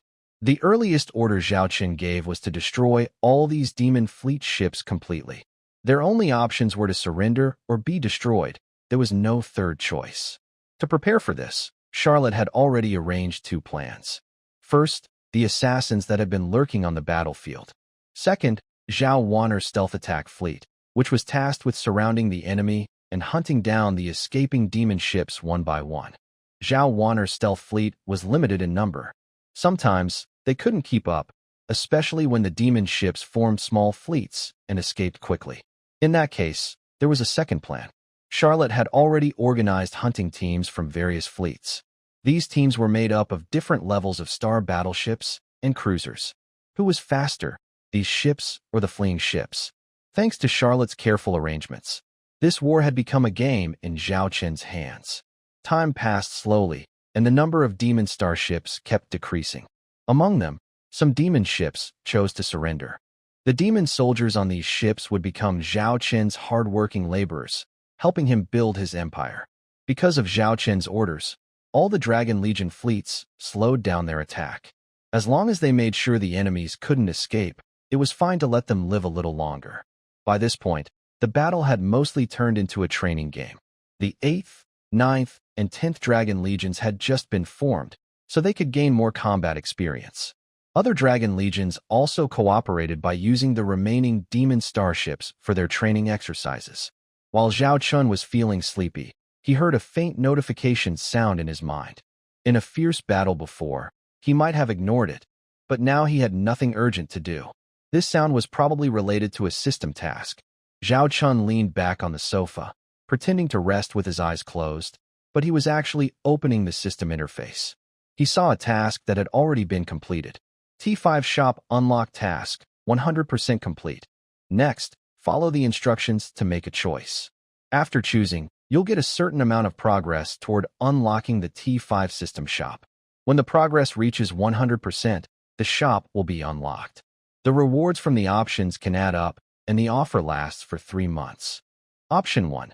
Destroy 3,000 demon starships. Gain 5% progress. Completed. Option 2.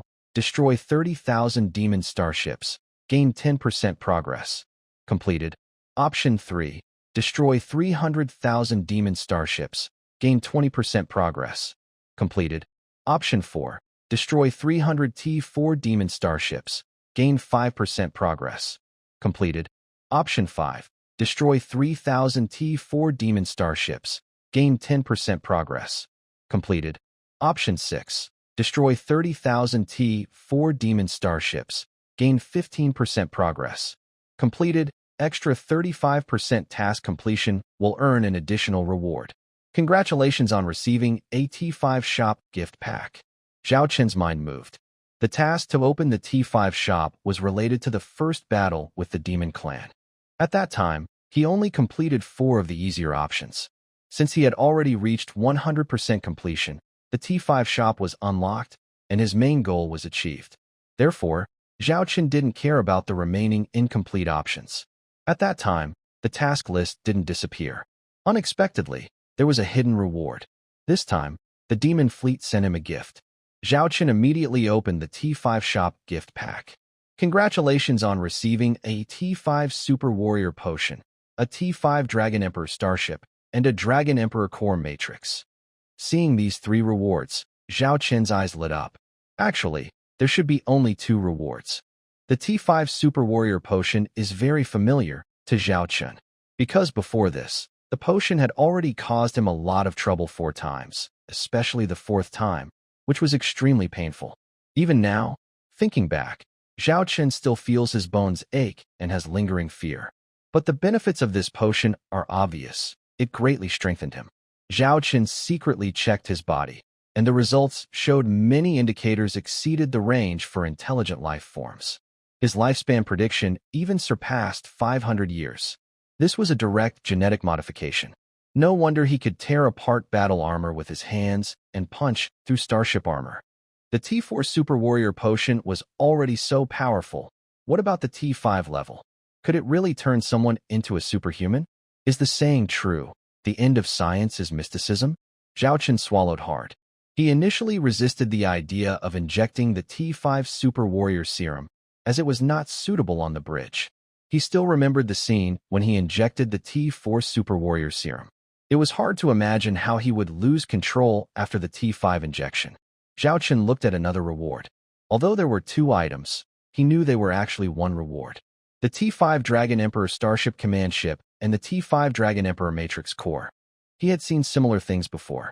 They are the same ship he is on now. The T5 Underworld King Class Interstellar Fearless Ship, and its Underworld King Matrix Module. The names are different, but they are probably similar. Zhao Qin checked the data on this T5 Dragon Emperor Starship Command Ship. As the name suggests, it is a highly specialized starship for command. Its combat ability is even less than that of the T5 Chaos Knight and the T5 Lightning Phantom. But its role is very important for a large fleet. If the T5 Underworld King-class Interstellar Fearless Ship is like a spear for the Dragon Legion, then the T5 Dragon Emperor Command Ship is like its brain. A Starship Command Ship is a support vessel used to lead battles. It is equipped with strong communication networks, radar reconnaissance, anti-radar, stealth radar, and other systems. It also has powerful data processing abilities, allowing it to analyze battlefield data quickly and intelligently. It helps the battlefield commander choose the best options and create an optimal command system. The Dragon Legion has always had this function, but usually it involves cooperation between several flagship ships. For example, in this battle, the command system is managed by the flagship T4 Blue Eyes White Dragon class Heavy Starship Armor Battleship, where Charlotte is, and Zhao Qin's flagship, the T5 Underworld King class Interstellar Fearless Ship. These 2 ships work together to command the battle. Although the results are quite good, they are still far less effective than a highly specialized interstellar command ship. However, the existence of this type of ship has always been known, but major powers have not paid much attention to it. Because it doesn't perform well in actual combat and is very expensive to build, they prefer to place the command system on the flagship. Additionally, many commanders, like Charlotte, prefer to fight on combat-type interstellar warships. As a result, interstellar command ships are unpopular and considered niche vessels. But their value has always been there. Zhao Qin has always believed in the saying, "Leave professional tasks to the professionals." Currently, The Shadow Dragon Legion is rapidly expanding its fleet. In the past, a few thousand or 20,000 interstellar warships could rely on a few flagship-led command systems. But in the future, when the Shadow Dragon Legion has 100,000 or 200,000 warships, what then? Even a Tier 5 King-class interstellar dreadnought cannot handle such a large command system. One reason why the Shadow Dragon Legion can respond quickly on the battlefield is that their fleet is small, with a simple command structure. Once orders are given, combined with the high quality of the officers, they can respond very fast. But as the fleet grows larger, this high efficiency will gradually decline. Before this battle, Lilith and Charlotte mentioned the issue of the battlefield command system to Zhao Chun. Now, this has provided him with a solution. Zhao Chun feels very happy. He glanced at other system tasks. The annual task that rewards the Tier 5 Galaxy-class large industrial-based technical blueprint is almost certain to be completed soon. He just needs to wait a few more days. Task details. Number of active Tier 5 interstellar warships. Reach 3 ships to earn 100 task points. Reach 5 ships to earn 200 task points. Reach 8 ships to earn 300 task points. Reach 10 ships to earn 400 task points. The active fleet has more than 10 ships. For each additional ship, you can earn 100 extra mission points. Note, the above rewards can be accumulated. Zhao Chun has already completed this task. Currently, his Xianglong Legion has 14 active T5 interstellar warships, for more than required. This means that when the time for the task arrives, he can receive 1,400 mission points, perfectly solving his urgent shortage of system points. Zhao Chun opened his eyes with joy and stood up. Commander, a nearby guard leopard girl saw the commander move and immediately asked what was wrong. I'm a bit tired. I want to go back to my bedroom to rest, Zhao Chun said, looking very tired. You don't need to follow me. Just stay here. Is Lilith not here? Zhao Chun noticed that Lilith was not on the bridge. Secretary Lilith went to talk to the officer in charge of controlling the demon prisoner, and she should be in the shuttle hangar now, the leopard girl replied. Then when Lilith comes back, tell her I've gone to rest, Zhao Chun instructed. He then turned and headed outside the bridge. The guard leopard girl did not follow because this was a T5 Underworld King-class interstellar battleship, and the commander was safest here. Leaving the bridge, Zhao Chun stood on the hover elevator. He didn't immediately input an address. He raised his hand and took out a blood-red T5 super soldier serum from the system. Based on previous experience, injecting this would be very painful. He remembered smashing his bedroom before. If he injected this T5 super soldier serum in his bedroom, he might destroy the entire room. Zhao Chun thought of a good place and spoke. Go to Training Ground 1. Every interstellar battleship has its own training ground, mainly used for daily training of crew members. Although in this era of interstellar war, everyone is engaged in ship-to-ship combat. However, each starship still keeps a few interstellar ground troops ready for emergencies. These crew members need such training facilities. They can even be used for simulated combat armor training. Zhao Chun looked at the sign for Training Area 1 at the door and approached. Suddenly, a virtual light and shadow appeared before him. Scan identity to confirm training area access rights. A mechanical voice sounded. Identity verified. You have top-level permission. You may freely use Training Area 1. The door opened, revealing the training area inside. Do not let anyone else in, Zhao Chun said. Yes, the virtual shadow replied. Zhao Chun slowly walked into Training Area 1 as the door gradually closed. Time passed slowly.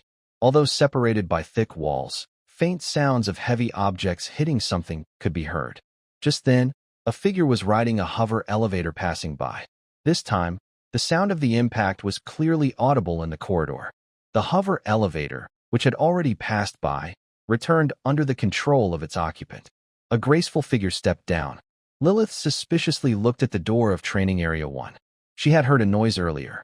While some sounds are normal in a training area, she knew that during wartime, all crew members should be at their battle stations. It was unlikely anyone would be training now.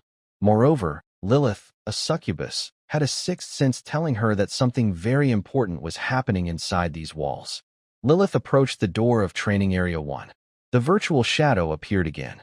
Training area is in use. A mechanical voice sounded. Who is using the training area? Lilith demanded. Sorry, your permission level cannot access this information. The mechanical voice responded. Lilith frowned. No permission to check? How could that be? Suddenly, a web-like crack appeared on the wall beside her, with some debris falling to the ground. The protruding part was at least 10 centimeters long. Lilith's pupils slightly changed, and she immediately became alert. She drew a small laser gun. Even though as a secretary, she normally wouldn't carry weapons openly. But how could she not have a weapon in this situation? I ask you, who's inside? Lilith kept a fighting stance, staring firmly at the door of Training Room 1. Sorry, you do not have permission to access this. Open the door, I want to go in. Sorry, you do not have permission. At this moment, Lilith impatiently raised her hand. A virtual screen appeared, followed by a virtual badge. Highest permission granted. A mechanical voice sounded. This was the same highest permission that Zhao Chun had prepared for Lilith. Almost identical, but with some restrictions. She wouldn't unlock it unless necessary. Now, the artificial intelligence of Training Room 1 detected this permission and lifted Lilith's restrictions. Open the door, Lilith ordered sharply, then sent a command to the bridge to send someone immediately. The nearest interstellar ground troops were also on their way. But as the door opened, Lilith saw an unexpected figure. The once clean and tidy Training Room 1 had become a ruin, unrecognizable. In the wreckage, a figure was swaying and standing there, body leaning forward, hands covering their head. Their shirt was gone. You could see a chest swollen with blood vessels, eyes bloodshot, and losing consciousness. Even in this crazy state, Lilith recognized him immediately. Commander, Lilith shouted, sensing something was wrong with the commander. But Zhao Chun, hearing her voice, seemed to have found prey. In the blink of an eye, he rushed in front of Lilith. Just as Zhao Chun's sharp claws were about to land on Lilith's face, he suddenly stopped. Get out! Zhao Chun shouted angrily, then began to step back. Commander, what's wrong? What happened? Lilith asked, ignoring her own danger as she moved closer to the commander. This time, Zhao Chun didn't speak. He raised his eyes again, his gaze full of rage. But this time, Lilith was prepared. She used her demon magic ability to directly interfere with Zhao Chun's mind. She could feel that the pain the commander was experiencing didn't come from his body, but from his mind. Although she didn't know what caused it, calming his mind might help. No matter what, Lilith couldn't just watch the commander like this. Her ability did have an effect. The painful expression on Zhao Chun's face gradually disappeared, and the rage in his eyes was gone. But Lilith was sweating heavily because she sensed that the commander's mental space was very chaotic, filled with negative emotions. She found it hard to keep these chaotic thoughts under control for long. But if she did nothing, she wasn't sure the commander wouldn't be in danger. At this moment, Lilith suddenly thought of something. Earlier, when the commander lost control, he showed violent and murderous rage. Could she change that emotion? Lilith saw a small chance and began to try to influence the commander's mind, creating a dream inside his mental space. In that dream, countless beautiful fairies with flowing dresses and charming looks danced. At this moment, a different emotion started to appear in Zhao Chun's eyes, something even more intense. But Lilith felt relieved. At least, this way, the commander wouldn't have to bear too much emotional pressure. But in the next second, Lilith was suddenly knocked to the ground. It was as if a beast was tearing apart a small rabbit. Lilith originally thought that by intervening in the commander's consciousness, she could soothe the out-of-control commander within his mind and help him have a pleasant dream. However, she didn't expect the situation to be so serious. Even though her mental control was in place, his body still acted on primal urges. Now, Lilith was unable to stop him. She bit her lip gently and slowly closed her eyes. At the same time, she gave orders to the guards and the interstellar marines rushing here, telling them to return to their posts and not to come any further. Lilith called out softly, with a hint of breathlessness, "Close. Close the door. No one is allowed to enter without permission." The shadowy figure responded calmly, "Yes." The door of Training Room 1 closed, sealing away the endless springtime. Charlotte, who had just finished dealing with battlefield matters, frowned as she looked at Captain Xiao of the T5 King of Darkness class interstellar fearless ship via video communication. Xiao was still excited from the recent battle. Hearing Charlotte, she turned to glance at the empty sofa. She shook her head and said, "I don't know." Charlotte frowned slightly. Not being able to contact the commander was very unusual, What about Lilith? Charlotte then thought of Lilith, who was usually by the commander's side. Lilith. Lilith isn't here either. Xiao looked around the bridge, but didn't see her secretary Lilith. Hearing that both the commander and Lilith were missing at the same time made Charlotte feel uneasy. She pulled up Lilith's contact information, just as she was about to press it. On the video screen, Zhao Chen appeared. I'm here. Charlotte, what do you need from me? Zhao Chen stood far away and waved at the video window. Charlotte had been about to contact Lilith, but now she stopped. She watched as Zhao Chen walked over to Xiao and asked with curiosity, Commander, I've been trying to contact you earlier, but I couldn't reach you. Zhao Chen was surprised and looked at his right hand. The handheld device attached like a sticker on his wrist had disappeared. It probably broke down because it couldn't handle his previous outburst. I was just discussing with Liliris about the finances within our Shadow Dragon Corps. We used up a lot during this battle, and the Red Demon Legion is likely to attack again soon. We need to plan how to prepare quickly. Also, we just received control over 15 star regions from various empires, including the Warhammer and Holy Light Empire, which cover 10-star regions. How to organize these quickly is very important. While we were talking, I accidentally cut off external communication. Charlotte, do you have any urgent matters to report to me? Zhao Chen casually explained what had happened earlier, mixing truth and falsehood. It wasn't that he wanted to hide anything from Charlotte. It was just that everything happened so suddenly that he didn't know how to explain it right away. Plus, it was in this kind of situation. Zhao Chen planned to tell Charlotte the truth when they were alone later. Is that so? Charlotte didn't doubt much. She was also pulled back to her own concerns by Zhao Chen's last words. The battle is basically over. All 10 of the enemy's demon fleet groups, totaling 300,000 starships, have been dealt with. Now it's time for cleanup. Let's hurry to support Qitong. Zhao Chen thought of Qitong and Su Lan, who were still fighting against 3 demon fleet groups. Their battle has also ended. With the additional support from the Warhammer allies, the remaining demon starships were either destroyed or surrendered, Charlotte said. How are Princess Blanchie and Leader Ted's fleets doing? What are their losses? Zhao Chen asked worriedly. Both fleets lost about 2,000 starships each, totaling around 4,000 starships lost, Charlotte replied. Hearing this, the battle damage was nearly 70%. This was the largest loss for the Dragon Claw Corps' fleets since their formation. However, these losses were also very important for the battle. At the time Zhao Chen and others left, the 2 Dragon Claw fleets had already lost 3,000 starships. This means that in the following battles, the 2 fleets only lost another 1,000 starships. Princess Blanchie, Leader Ted, and Leader Bear's reinforcements lost about 30,000 starships, Charlotte added. This explains everything. The reinforcements arrived just in time and took on most of the fighting, easing the pressure on Princess Blanchie and Leader Ted's fleets. Their reinforcement ships were still quite good compared to the Demon starships.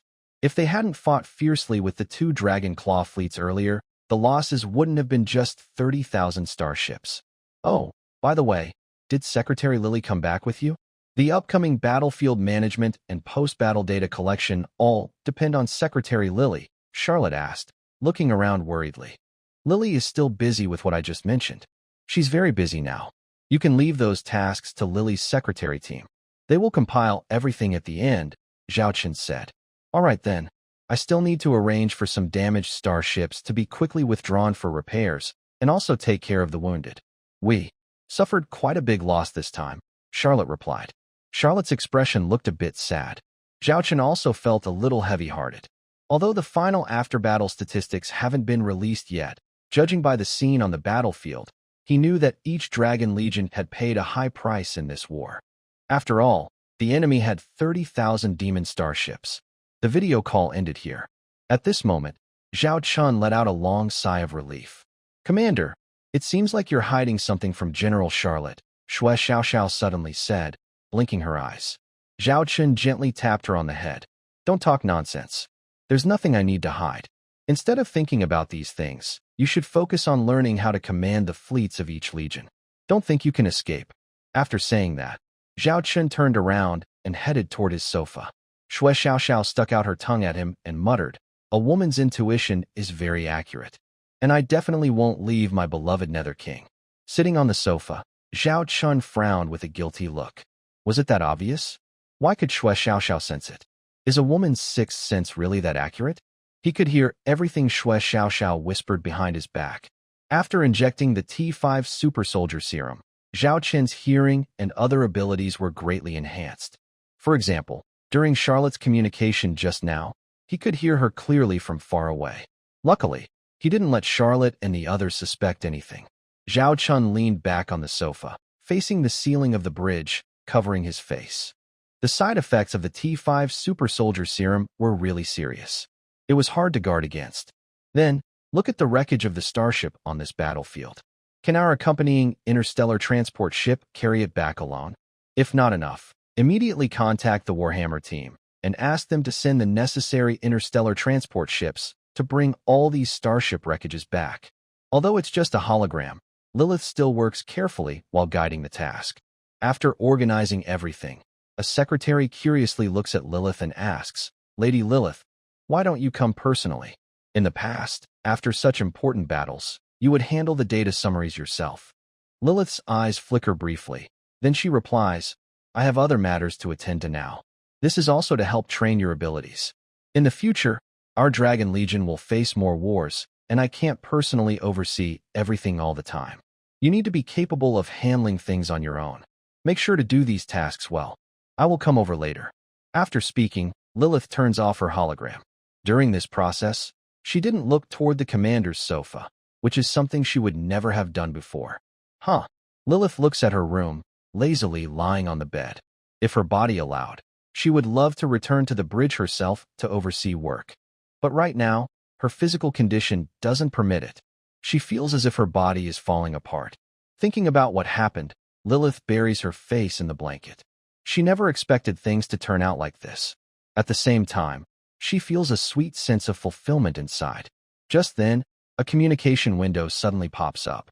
It happens to show Lilith, wrapped in a blanket. The permission for video communication without needing to request is naturally from Commander Zhao Qin.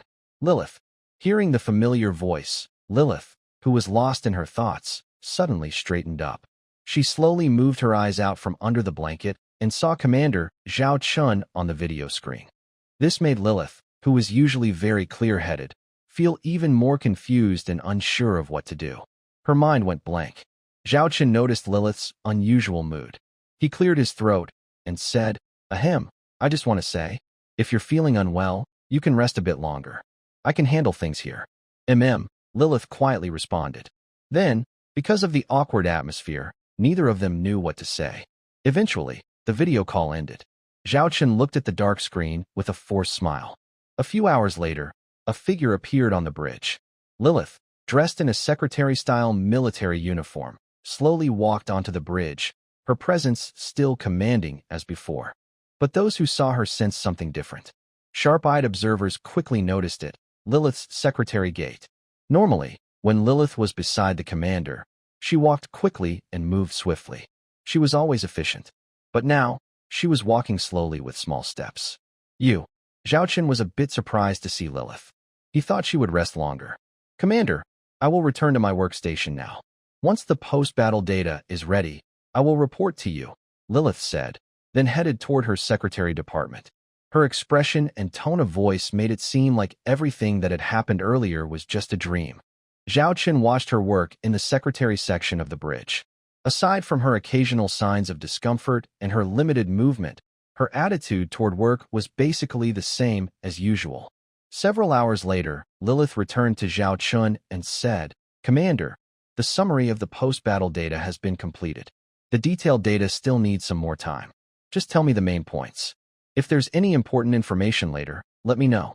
After saying this, Zhao Qin looked at Lilith's legs and couldn't help but add, "Maybe you should sit down and report to me?"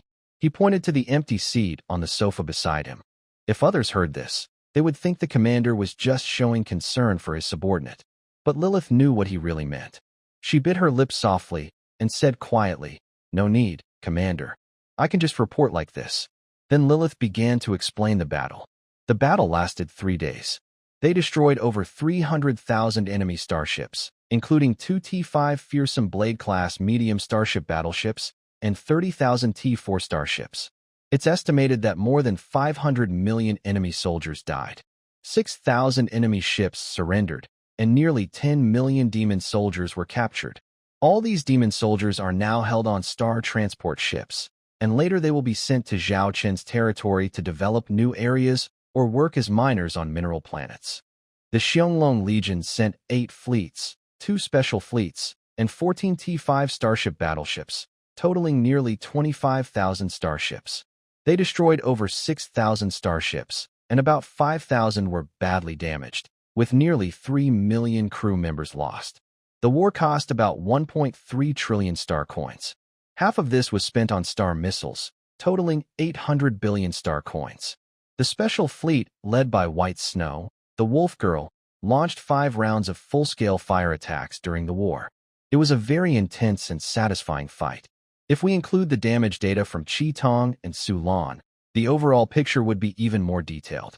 During this entire battle, the Xianglong Legion lost 10,000 interstellar warships and nearly 5 million crew members.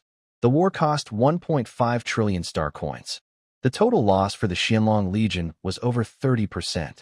When Zhao Qin heard this number, his expression became much more serious. Compared to the Demon Clan fleet's losses, this war damage ratio is about 36-1.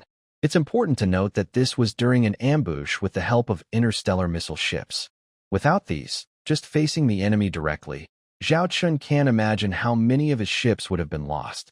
At the same time, he deeply felt the threat from the Demon Clan. There are only 13 Demon Clan fleets now, but who knows how many more fleets they will send in the future. It's like a huge mountain pressing down on Zhao Qin, making him feel overwhelmed. How is the financial situation of our Xianglong Legion? Zhao Qin asked in a deep voice.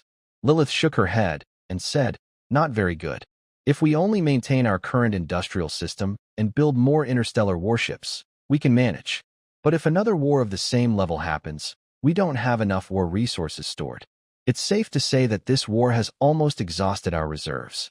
According to our secret department's calculations, if the enemy sends 10,000 more interstellar warships, the outcome of this battle might be very different from what it is now. Zhao Qin took a deep breath.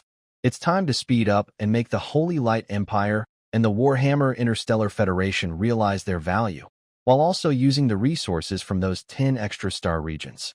Lilith naturally guessed what the commander was thinking. The development plans for those 10-star regions are already underway. We aim to have a rough plan finalized by the end of the year. I predict that in the future, if these 10-star regions, including the 5 we previously developed, are all fully explored, the monthly resource output alone could reach 2 trillion stars. Furthermore, if we build suitable planets for living in these regions, their value will keep increasing. However, managing these 15-star regions properly is very important. We could relax a bit when managing the 5 regions we already oversee, but not with these 15. We need a complete system to ensure efficient management, Lilith said. Since you brought it up, you probably have some ideas, right? Zhao Qin looked at Lilith. Whenever Lilith suggests something, she usually also offers a solution. Lilith raised her hand and showed an electronic document. It had a big title, Fierce Dragon's 10-star regions. These 10-star regions represent the 15 regions. Actually, I think you could establish a... Lilith's words seemed to hide something. Zhao Qin caught the hint and quickly waved his hand. Don't talk to me about founding a country or declaring yourself emperor. That kind of thing sounds exhausting. Qin Xiaolei, that girl, gave me a title of regent, and I didn't even bother to respond. Do you really want me to build an interstellar empire? Zhao Qin had no real desire to declare himself emperor. He preferred to stay behind the scenes, controlling everything and pushing responsibilities onto others. Once all threats are gone, he could retire, find a nice planet, and enjoy life. Thinking of Charlotte and Lilith, Zhao Qin felt a bit tempted. Lilith knew her commander's temper well and understood she couldn't persuade him. She could only continue. My plan is, even if we don't declare ourselves emperor, it doesn't matter. What we need now is to build a proper system. Just tell me your suggestions directly. Lilith raised her hand, and a pyramid-shaped framework appeared before Zhao Qin. Within it, there were familiar names. North Wild Goose Group, Earth Dragon Group, North Dragon Group, Rose Red Dragon Group, and some other entities that are still in the early development stage. At the very top of the pyramid, a line of words appeared. Xiaolong Galaxy Interstellar Group. In the past, things like the North Wild Goose Group needed to be kept secret. But now, the situation is different. Putting them out in the open and linking them with us is better for their growth. As the saying goes, it's good to lean on a big tree for shade. This Xiaolong Galaxy Interstellar Group includes all our modules, as well as our Xiaolong Legion. So even if you don't establish an empire or claim kingship, you can still become the unchallenged ruler within the original Galactic Alliance. Lilith shared her idea. Xiaolong Galaxy Interstellar Group. Zhaochen squinted, finding it interesting, but somehow feeling that something was off. Lilith then explained the benefits of this system. The modules within can communicate quickly.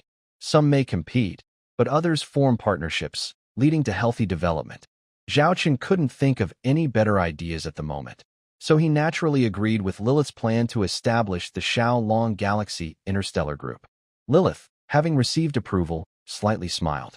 This is indeed an excellent system, but it is also just a prototype. Whenever there is a need or opportunity, the entire Xiaolong Galaxy Interstellar Group can change. This was Lilith's way of preparing for Zhao Chen's future. As the saying goes, being prepared prevents trouble. Moreover, Lilith always believed that Zhao Chen was destined to stand at the top of this universe, and she was laying down the steps for him, waiting for him to ascend to that position. Afterward, Zhao Chen finished listening to Lilith's report. Since the only remaining task is to clean up after the battle, the Dragon Legion fleets can prepare to return home. Many of the soldiers are very tired from this intense fight, and they need some time to rest. Okay, I will make arrangements, she replied. Then, some of the Dragon Legion fleets stayed behind with fully operational starships to protect the battlefield ruins. The rest of the fleets set out on their journey home. A few hours later, the Dragon Legion fleet arrived near the battlefield debris. This was the place where the 2nd Dragon Legion, led by Crimson Eye, and the 4th Legion, commanded by Su Lan, had previously fought to stop the demon fleet. At this moment, they were also cleaning the battlefield. When the starships appeared, all the fleets immediately went into combat readiness. When they saw the arriving fleet was the Dragon Legion, everyone's mood shifted from caution to excitement. The return of the Dragon Legion meant that the battle. Zhao Chen received multiple video call requests almost immediately. There were calls from Crimson Eye, Su Lan, Princess Blanche from the Dragon Legion commander, Bear from the Beast Legion, and Tade, the acting commander of the Dragon and Tiger Legions. He understood their urgent desire to contact him. He quickly accepted all the video calls. Several video windows appeared one after another. Initially, everyone was anxious and hesitant, but once they saw others on the screens, they didn't ask questions right away. Until Princess Blanche couldn't hold back and asked first, Lord, about your battle. 3 days, and we completely destroyed 300,000 demon starships, Zhao Chen said calmly. Everyone was stunned. They had expected this result, but hearing it directly still made them feel very excited inside. The northern territory of the Warhammer Interstellar Federation Kingdom. Zhao Chen and his team did not immediately return to the Xiaolong star system. Instead, they arranged for some urgently needed starships to go back first for repairs and rest. After all, with such a large number of starships, repairing them all at once would cause long queues. Since the high leaders of the Warhammer Federation Kingdom were gathered here, Zhao Chen called a simple meeting. The meeting was straightforward. First, he explained the threat of the demon race. Although this battle was over, it didn't mean the danger was gone. The other topics included encouraging the industrial revival within the Federation, promoting interstellar trade, and so on. There was also an important decision. Considering the current situation, I think building a defense line only in the Northern Territory is not enough. The best place to block the demon race is at the entrance of this demon route. Because of the special nature of the route, it is a difficult place to attack, but easy to defend. So, I plan to build a military base in this area, Zhao Chen said, pointing outside the Northern Territory, near the entrance of the demon route, and drawing a circle. This route, which leads to the demon race, has been simply named the Demon Route. Building a new military base from scratch will require a lot of resources and time. If the demon fleet attacks again before it's finished, we might be caught off guard, Princess Branky said. Zhao Chen replied, I have set a 3-month deadline. By the end of March next year, this military base will be completed. The interstellar industrial fleet responsible for construction will be provided by us, and the raw materials will be shared equally between Xiaolong and Warhammer. The basic labor force will be handled entirely by Warhammer. Chief Tade and Chief Xiong both looked thoughtful. Princess Branky quickly analyzed and said, "There are no issues with the labor force. We are willing to cover half of the construction costs, but we need a detailed budget since the current funds of Warhammer are limited. The main issue is the 3-month deadline. According to your requirements for building this military base, it is impossible to finish within 3 months." Princess Blanche looked at the construction requirements for the military base that everyone was holding. These include a stargate, a trade starport, a military starport, an interstellar fortress, and an interstellar space station, among other facilities. You don't need to worry about whether it can be completed in 3 months. We will take responsibility for that. As long as the labor and funds arrive on time, it won't be a problem. Regarding the budget, Zhao Chun looked at Lilith beside him. Lilith, the meticulous manager, stepped forward and said, "Based on our current plans, building this military base will require materials or funds worth 50 trillion star coins within 3 months. 50 trillion star coins? Hearing this number, even Zhao Chun was surprised. He had only roughly glanced at it before and knew it was expensive, but he didn't expect it to be so costly. Even if the cost is shared evenly, the Dragon of the Wild needs to cover 25 trillion star coins. However, Zhao Chun did not question this number or the suggestion. He understood that there are many reasons for building this military base. First, the main purpose, as everyone is discussing now, is to defend against possible attacks from the Demon Clan. Second, although the Wild Dragon Legion is currently very strong, and the 3 great empires are quite stable, the farther away from the Wild Dragon star system, the weaker the deterrence becomes exponentially. But if a military base controlled by the Wild Dragon Legion is built in certain locations, it would indirectly strengthen the Legion's deterrence. It can also help secure the future of the Wild Dragon Galaxy Interstellar Group's large trade system. When needed, military fleets can be dispatched quickly to support and suppress threats. Third, it is the most subtle point. This military base can serve as a warning to some cunning family factions within the Warhammer Interstellar Federation. It's like a collar around the neck of the Warhammer universe. Therefore, even if it requires a significant cost, Zhao Chun agrees to build this military base. The Dragon Legion has grown quite strong now, but its foundation is too weak. Whether it's Lilith's earlier plan for the Dragon Galaxy Interstellar Group strategy or building such military bases, both are meant to strengthen the Legion's base. If the foundation is unstable, controlling such a large territory, even a small mistake could cause the Dragon Legion to sway and risk collapsing. This will be the first military base the Dragon Legion builds. According to Lilith and Charlotte's plans, given the current scope of the 3 major empires and the Dragon's 10-star zones, many more bases need to be built. The next one should be in the Holy Light Empire. All right, we will arrange this as soon as possible. Princess Blanche looked at Zhao Chun with deep eyes. She is so smart that she naturally understands the impact this has on the Warhammer Interstellar Federation. But, due to the threat of the demon race, without the Dragon Legion standing here, the Federation's territory would be quickly overwhelmed by demon fleets. So, for now, they can only take one step at a time. The short meeting ended. When Princess Blanche and Zhao Chun left the conference room, they walked together. "Your Highness, would you like to meet your sister Leona?" Zhao Chun asked. Hearing Leona's name, Princess Blanche rolled her eyes. "Lord, you are quite capable. My sister was easily persuaded by you. She gave up her roles as Princess of the Dragon People Tribe and Fleet Commander. And now she's with your Dragon Legion. It seems she is still serving as the commander of a fleet of 300 interstellar warships." Zhao Chun chuckled. "I didn't force Leona. It was entirely her own decision. As for her position, within our Shadow Dragon Legion, military ranks are not based on family background or status. It's all about ability. Leona graduating from our military academy and becoming the captain of a small fleet is already rare. It shows her talent and leadership skills are far above others. I believe that after this battle, she will be promoted in recognition of her achievements. Here in our Shadow Dragon Legion, if you're talented, you'll shine. Princess Branky, would you consider joining us? Trying to recruit my sister isn't enough. Now you want to recruit me too?" Thank you for your kindness, Lord. The dragon tribe still needs someone to lead, Branky said with a light smile. After parting from Branky, Zhao Chun held a post-battle meeting with the commanders of various shadow dragon legions. This meeting wasn't in a conference room, but in a private room at the Starship restaurant, around a large round table with over a dozen chairs.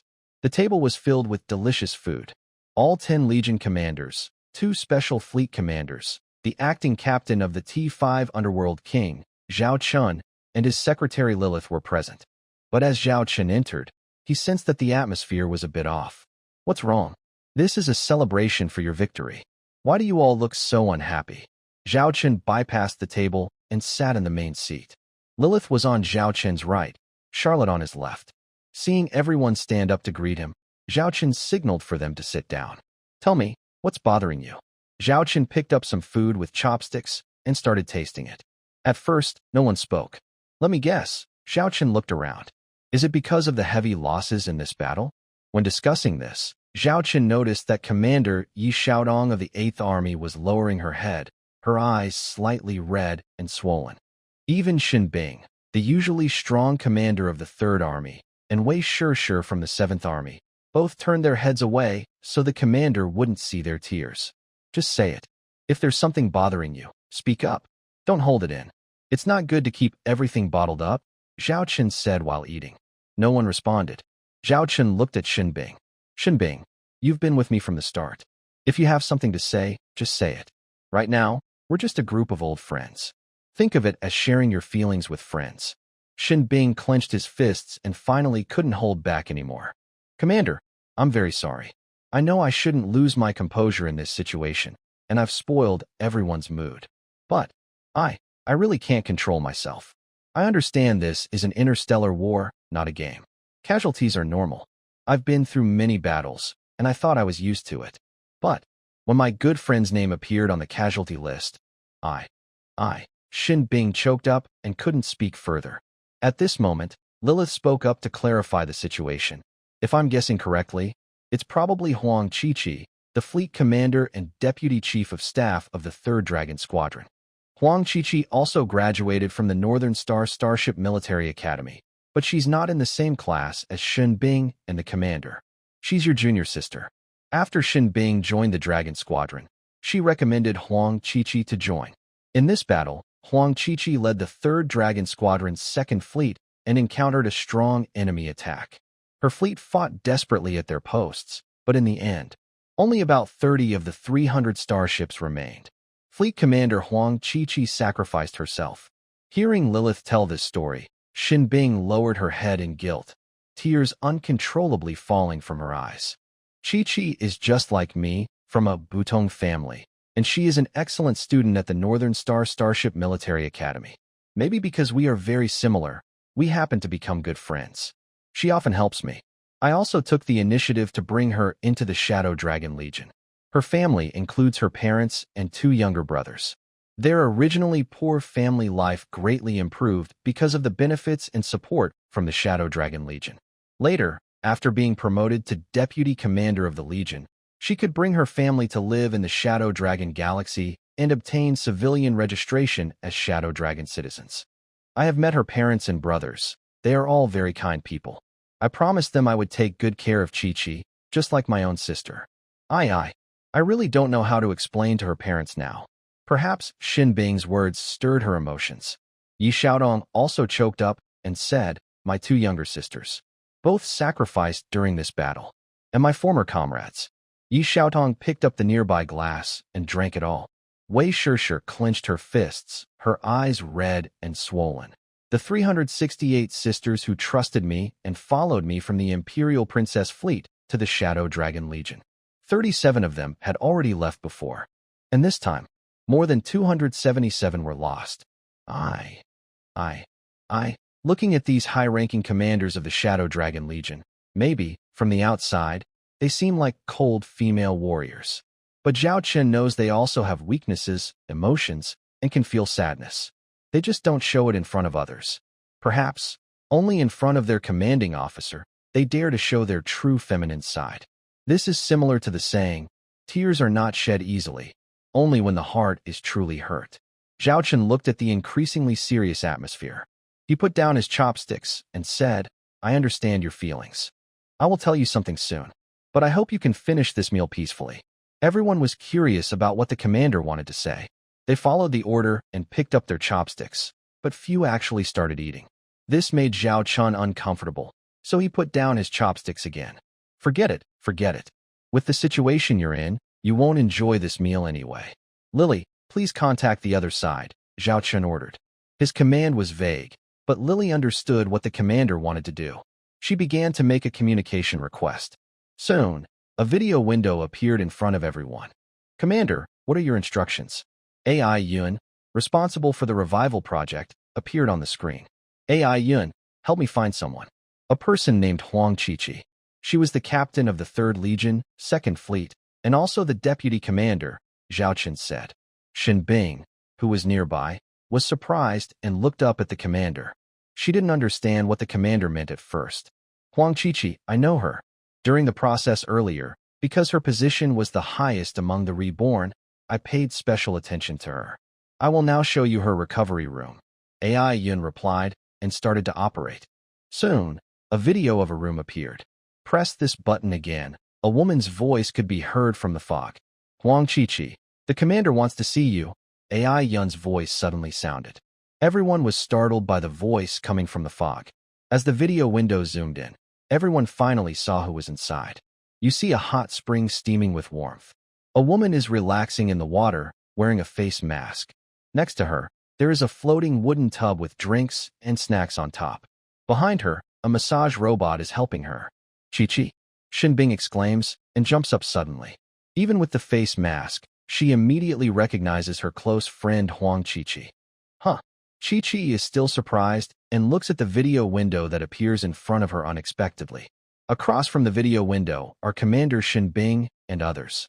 At that moment, it feels like time has stopped. I'm not sure about this either. I just blinked and suddenly appeared here.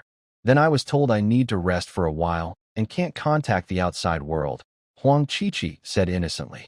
Shen Bing and the others, especially Wei Shishir and Yi Xiaodong, who were just upset, looked anxiously at the commander. All right, it's time to tell you all this secret.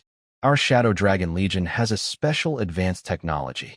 A T4 Reborn class clone starship. Zhao Chen began to explain this to everyone. Before this, only Zhao Chen and a few others knew about the T4 Reborn class clone starship, and only the crew working on it. Even Shen Bing, the Legion commander, didn't know. Rebirth and revival? Chu Xian was surprised, covering her mouth. This advanced technology is quite complex, so I won't explain too much. Basically, the current crew members on our Shadow Dragon fleet have had their souls injected with a device similar to a beacon. When they die, the T4 Reborn class clone starship will receive their soul's will and transfer it into a cloned body, allowing them to be revived in this way. As everyone knows, in the past, many empires opposed clone technology, so I can't make this public. Your loved ones, crew members, subordinates who sacrificed themselves, these can all be revived. However, there are some special cases. For example, those who experienced pain before death might retain their memories after revival, which can affect their mental state. But they will receive proper psychological care until they recover. So, do you understand what I mean? At least, they are still alive, Wei Shishir said tearfully. Then why are you telling us now? Is it because of this current situation? Medusa Commander asked. Zhao Chen explained, that's just a small reason. The main reasons are twofold.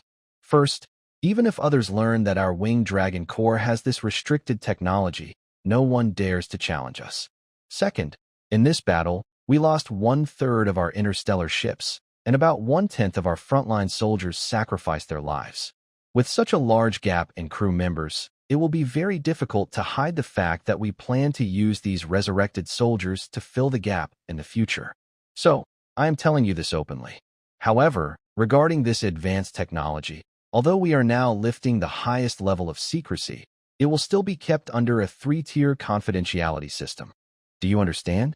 Zhao Chen looked at everyone. This 3-tier confidentiality means that the information is not actively shared outside, but all crew members within the Winged Dragon Corps are aware of it. Meanwhile, it remains secret from the outside world. As for when others outside will find out, I don't care. Zhao Chen said. All right, you can continue your celebration now. Zhao Chen pointed to the delicious food on the table. Wasting food is shameful. Once the worry was lifted, everyone's mood quickly improved. Commander, since it's no longer a secret, can we contact those resurrected soldiers now? Wei Shishir asked. Of course, Zhao Chen nodded.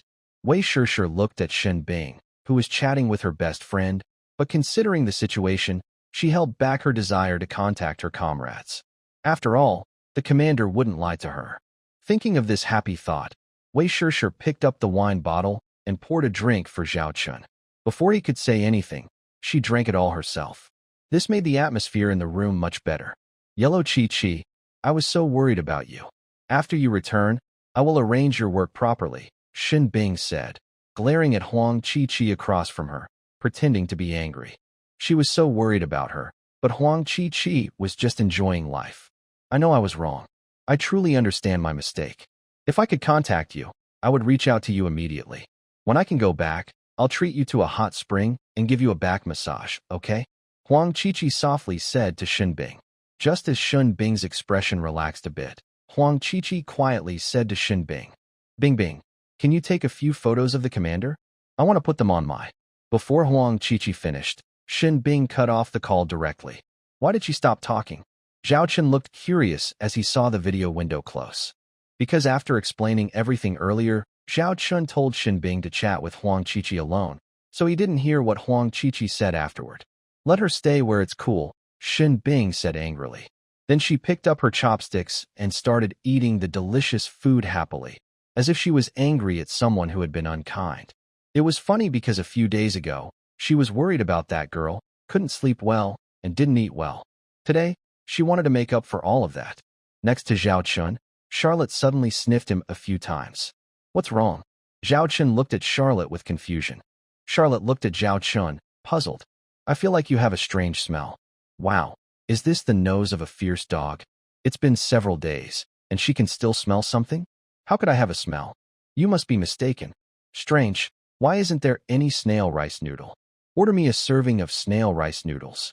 No, 10 servings of snail rice noodles. In the grand hall, everything was silent. All the generals dared not speak. Only the heavy breathing of the red demon sitting at the top could be heard. So my 300,000 demon starships have all been destroyed. Not a single one returned, right? The red demon marshal closed his eyes. Yes, because we lost contact with all 10 of the red demon legions at that time, we sent some interstellar reconnaissance ships to investigate. They found battlefield ruins somewhere away from the front line. There was also a depleted interstellar faster-than-light interceptor. After that, we received encrypted messages sent by the commander of the 5th Demon Legion before he died. Since the encrypted messages were transmitted slowly, we only received them recently. It was confirmed that our 300,000 interstellar warships were ambushed by an enemy called the Eagle Dragon Legion, which used faster-than-light interceptors to attack our fleet. All 300,000 of our warships were destroyed. My subordinate nervously reported these news. 300,000 ships. 300,000 ships. 300,000 ships. Ha, all gone, Marshal Red Demon said, covering his face with one hand, laughing wildly. None of the officers or subordinates dared to speak at this moment. Just now, you said, who did this?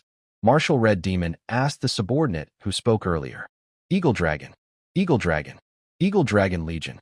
Eagle Dragon Legion? The Marshal squinted. Eagle Dragon Legion? I will remember that. Order all the fleets of the Red Demon Legion to assemble. I will launch a campaign against this Eagle Dragon Legion. I want to destroy any star systems and planets connected to them with my ship cannons. I will tear them apart. Commander, if the entire Red Demon Legion goes on a campaign, we need to report this to the Demon King first. The subordinate trembled and said. But before he finished, he saw a pair of bright red boots appear in front of him. Then, the boots directly hit his chin. Before he could react, several heavy punches followed. Finally, the man lost consciousness, but Marshal Red Demon was still venting his anger. 300,000 interstellar warships. This really makes him feel heartbroken, as if his flesh is being torn. Previously, he had already lost nearly 120,000 interstellar warships in that battle zone. In total, he had lost about 420,000 warships. To know, his entire Red Demon Legion was strongest when it had just over 1 million warships. Now, he has lost almost half of them. How can he not be angry? Marshal Red Demon looked at the fallen figure beneath him, his bloodthirsty eyes sweeping over all the generals and subordinates in the hall. I know that commanding such a large army requires reporting to the Demon King. But, do you know what would happen if the Demon King found out I lost more than 400,000 warships? This includes our 2 T5 Terrorblade-class medium starship battleships. What do you think the result would be? The Demon King would, like I just did with this guy, kill me. And you all wouldn't have a good ending either. So, this matter must be kept secret from the Demon King. Our only chance to save ourselves is to destroy all enemies and take over their star territories. We must win to redeem ourselves in the eyes of the Demon King. Only then can we save our lives and our people. You have no other choice.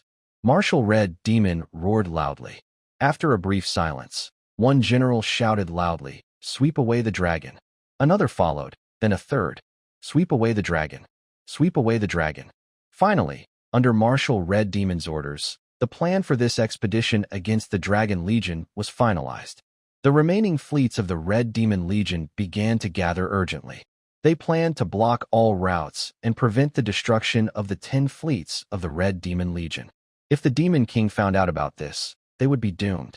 Many generals in the main hall left, but 2 stayed behind. The Red Demon Marshal sat back in his seat. His angry expression disappeared, replaced by one of weariness. "Marshal, we agree with your expedition plan. But how to carry it out and fight is a big question. This Shadow Dragon Legion can defeat our 300,000 starships, so they must be strong.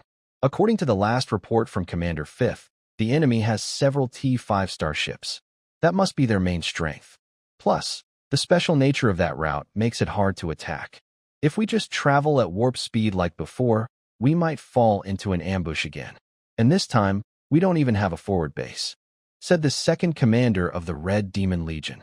Next to him, the commander of the 3rd Red Demon Legion spoke, "And then there's our forces. We can only mobilize 20 Demon Legions, totaling 600,000 starships.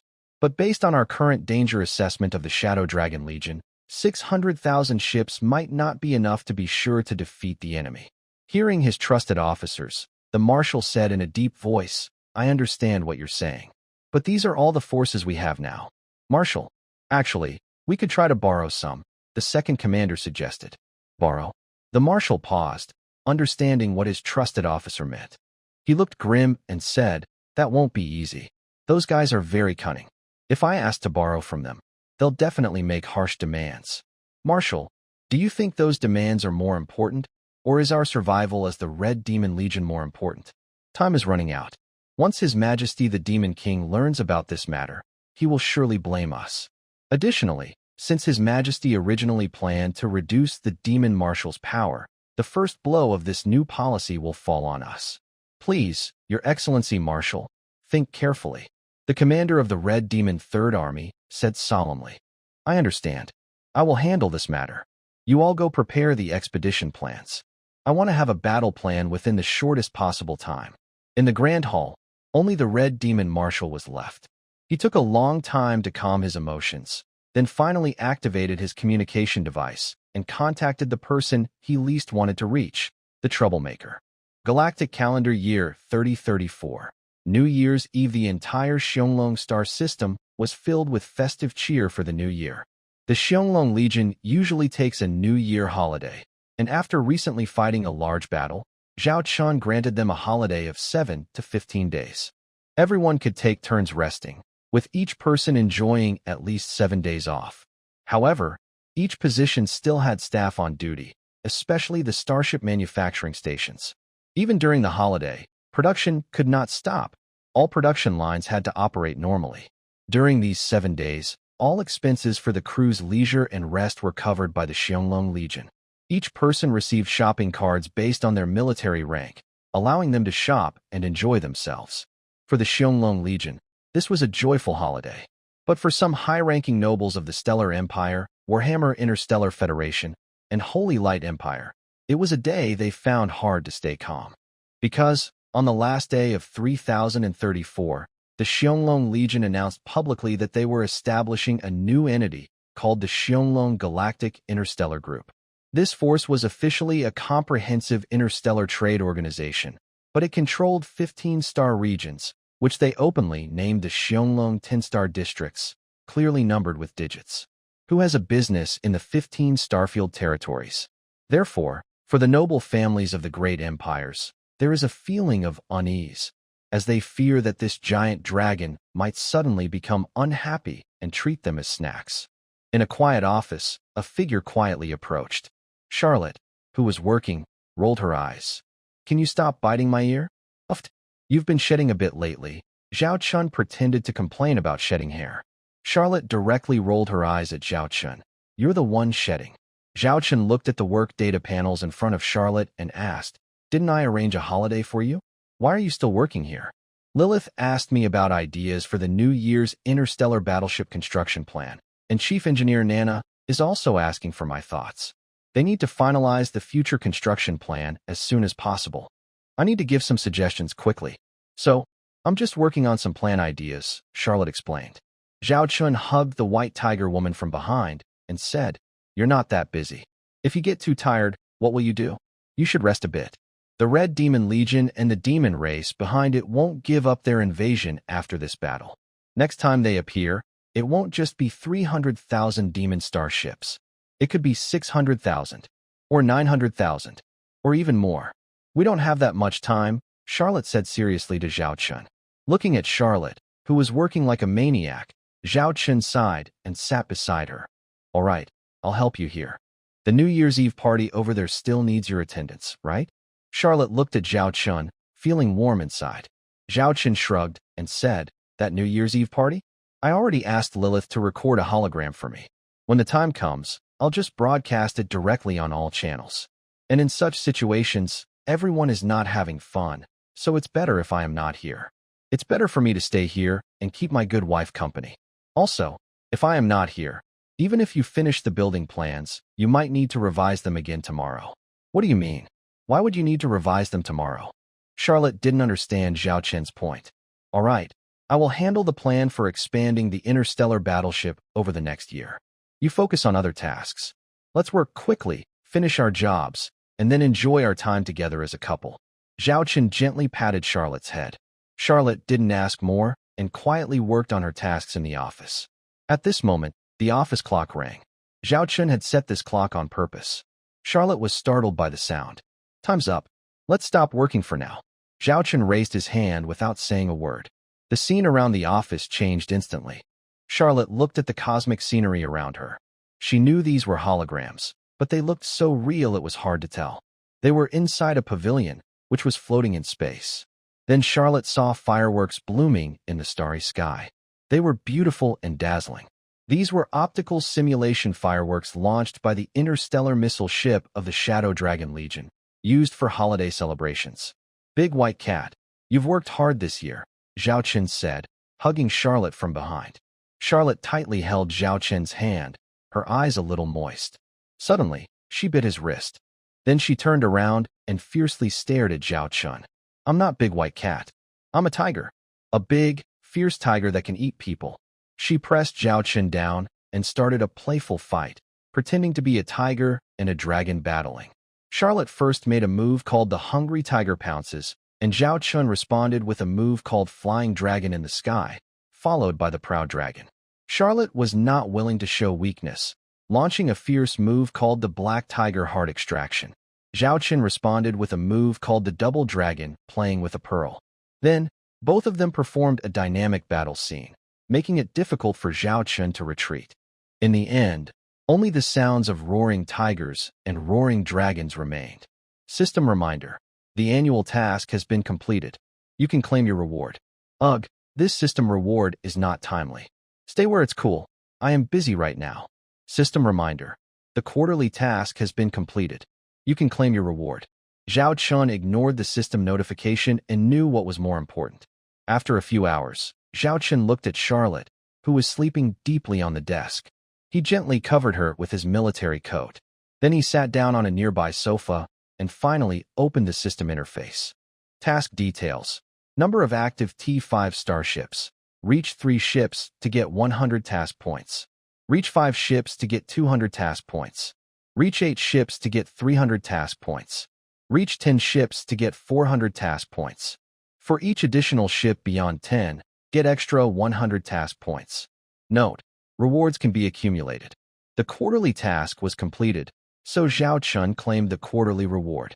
His system account now had 1,420 task points. Then, Zhao Chun looked at the annual tasks. Task 1. Qin Ming's death. Completed. Task 2. Control at least 4-star regions of the Starshine Empire. Completed. Task 3. Control 4-star regions of the Warhammer Interstellar United States. Completed. Task 4. Ensure that before the end of the year, the Dragon People tribe and the Warhammer Interstellar United States territories are not invaded by the Demon Clan fleet. Completed. Annual task reward. After completing all 4 annual tasks, you can receive the T5 Galaxy-class Interstellar Large Industrial Base Technical Blueprint. The annual tasks are completed, and the reward can be claimed. Congratulations on obtaining the T5 Galaxy-class Interstellar Large Industrial Base Technical Blueprint. Zhao Chun looked at the blueprint. He initially thought he would feel very happy, but perhaps he had already expected this outcome. Now he felt quite calm. He opened his personal data page again. Host: Zhao Chun. Profession: Top Starship Engineer. Special Attributes: Fleet Luck Bonus, Insight I System Points, 79 million, Monthly Fleet Income, 39 million points, Task Points, 1,430 Number of Starships, 73,321 Tasks, Annual Tasks, Updating, Quarterly Tasks, Updating, Warehouse, T5 Galaxy-class Interstellar Large Industrial Base Blueprint, T5 Dragon Emperor Interstellar Command Ship Blueprint, Dragon Emperor Core Matrix after 3 months of accumulation, plus the task points from this. Quarters reward. Zhao Chun's supplies are now very abundant, especially the 2 T5 technologies in his warehouse, which look very impressive. But looking at these 2 interstellar warships, Zhao Chun immediately felt that something was missing. First, the T5 Dragon Emperor Interstellar Command Ship should be similar to the T5 Underworld King-class Interstellar Fearless Ship, a special flagship. Probably only one can be produced. The T5 Galaxy-class Large Industrial Base is very important. It is the foundation of the future Xiongling Army's manufacturing industry. However, it is not a combat ship. Currently, Zhao Chun's mass-produced T5 combat starships include only the T5 Chaos Knight Heavy Assault Interstellar Destroyer and the T5 Lightning Phantom Heavy Assault Interstellar Cruiser. Considering the future, the Demon Clan fleet will definitely attack again. Zhao Chun needs more T5 interstellar warships that he can use, especially those designed for combat. Aircraft carriers and battleships. In terms of weight among ship types, these 2 are the heaviest. Thinking of this, Zhao Chun started searching in the T5 shop. Soon, he found what he wanted. Should I spend 40 million system points and 700 mission points to exchange for the T5 Holy Redeemer Heavy Interstellar Armor Heavy Cannon Battleship Blueprint? Spending 40 million system points and 700 mission points. Congratulations, you have received the blueprint for the T5 Holy Redeemer Heavy Interstellar Armor Heavy Cannon Battleship. Current system points: 39 million. Current mission points: 730. When Zhao Chun first saw the name of this battleship, he found it quite long and complicated. But after briefly reviewing some technical data, he was sure this was the main combat ship he needed. If he were facing the T5 Terrorblade class medium interstellar battleship of the Demon race, without considering the enemy's escape, one T5 Holy Redeemer heavy battleship could easily defeat 10 T5 Terrorblades in a one-on-one fight. This shows how powerful the T5 Holy Redeemer really is. But just exchanging for one battleship isn't enough. To expand the future Dragon Legion, he also needs some other interstellar warships. Should I spend 38 million system points and 700 mission points to exchange for the T5 Fire Chelan class heavy carrier ship blueprint? Spending 38 million system points and 700 mission points. Congratulations, you have received the blueprint for the T5 Fire Chelan class heavy carrier ship. Current system points: 1 million. Current mission points: 30. Zhao Chun quickly decided to exchange for 2 main combat interstellar warships. This directly caused Zhao Chun's hard-earned system points and mission points to instantly disappear, as if going back to the beginning. However, Seeing the two new types of interstellar warship technology in his hands, Zhao Qin's eyes shone with excitement. If these two T5 main combat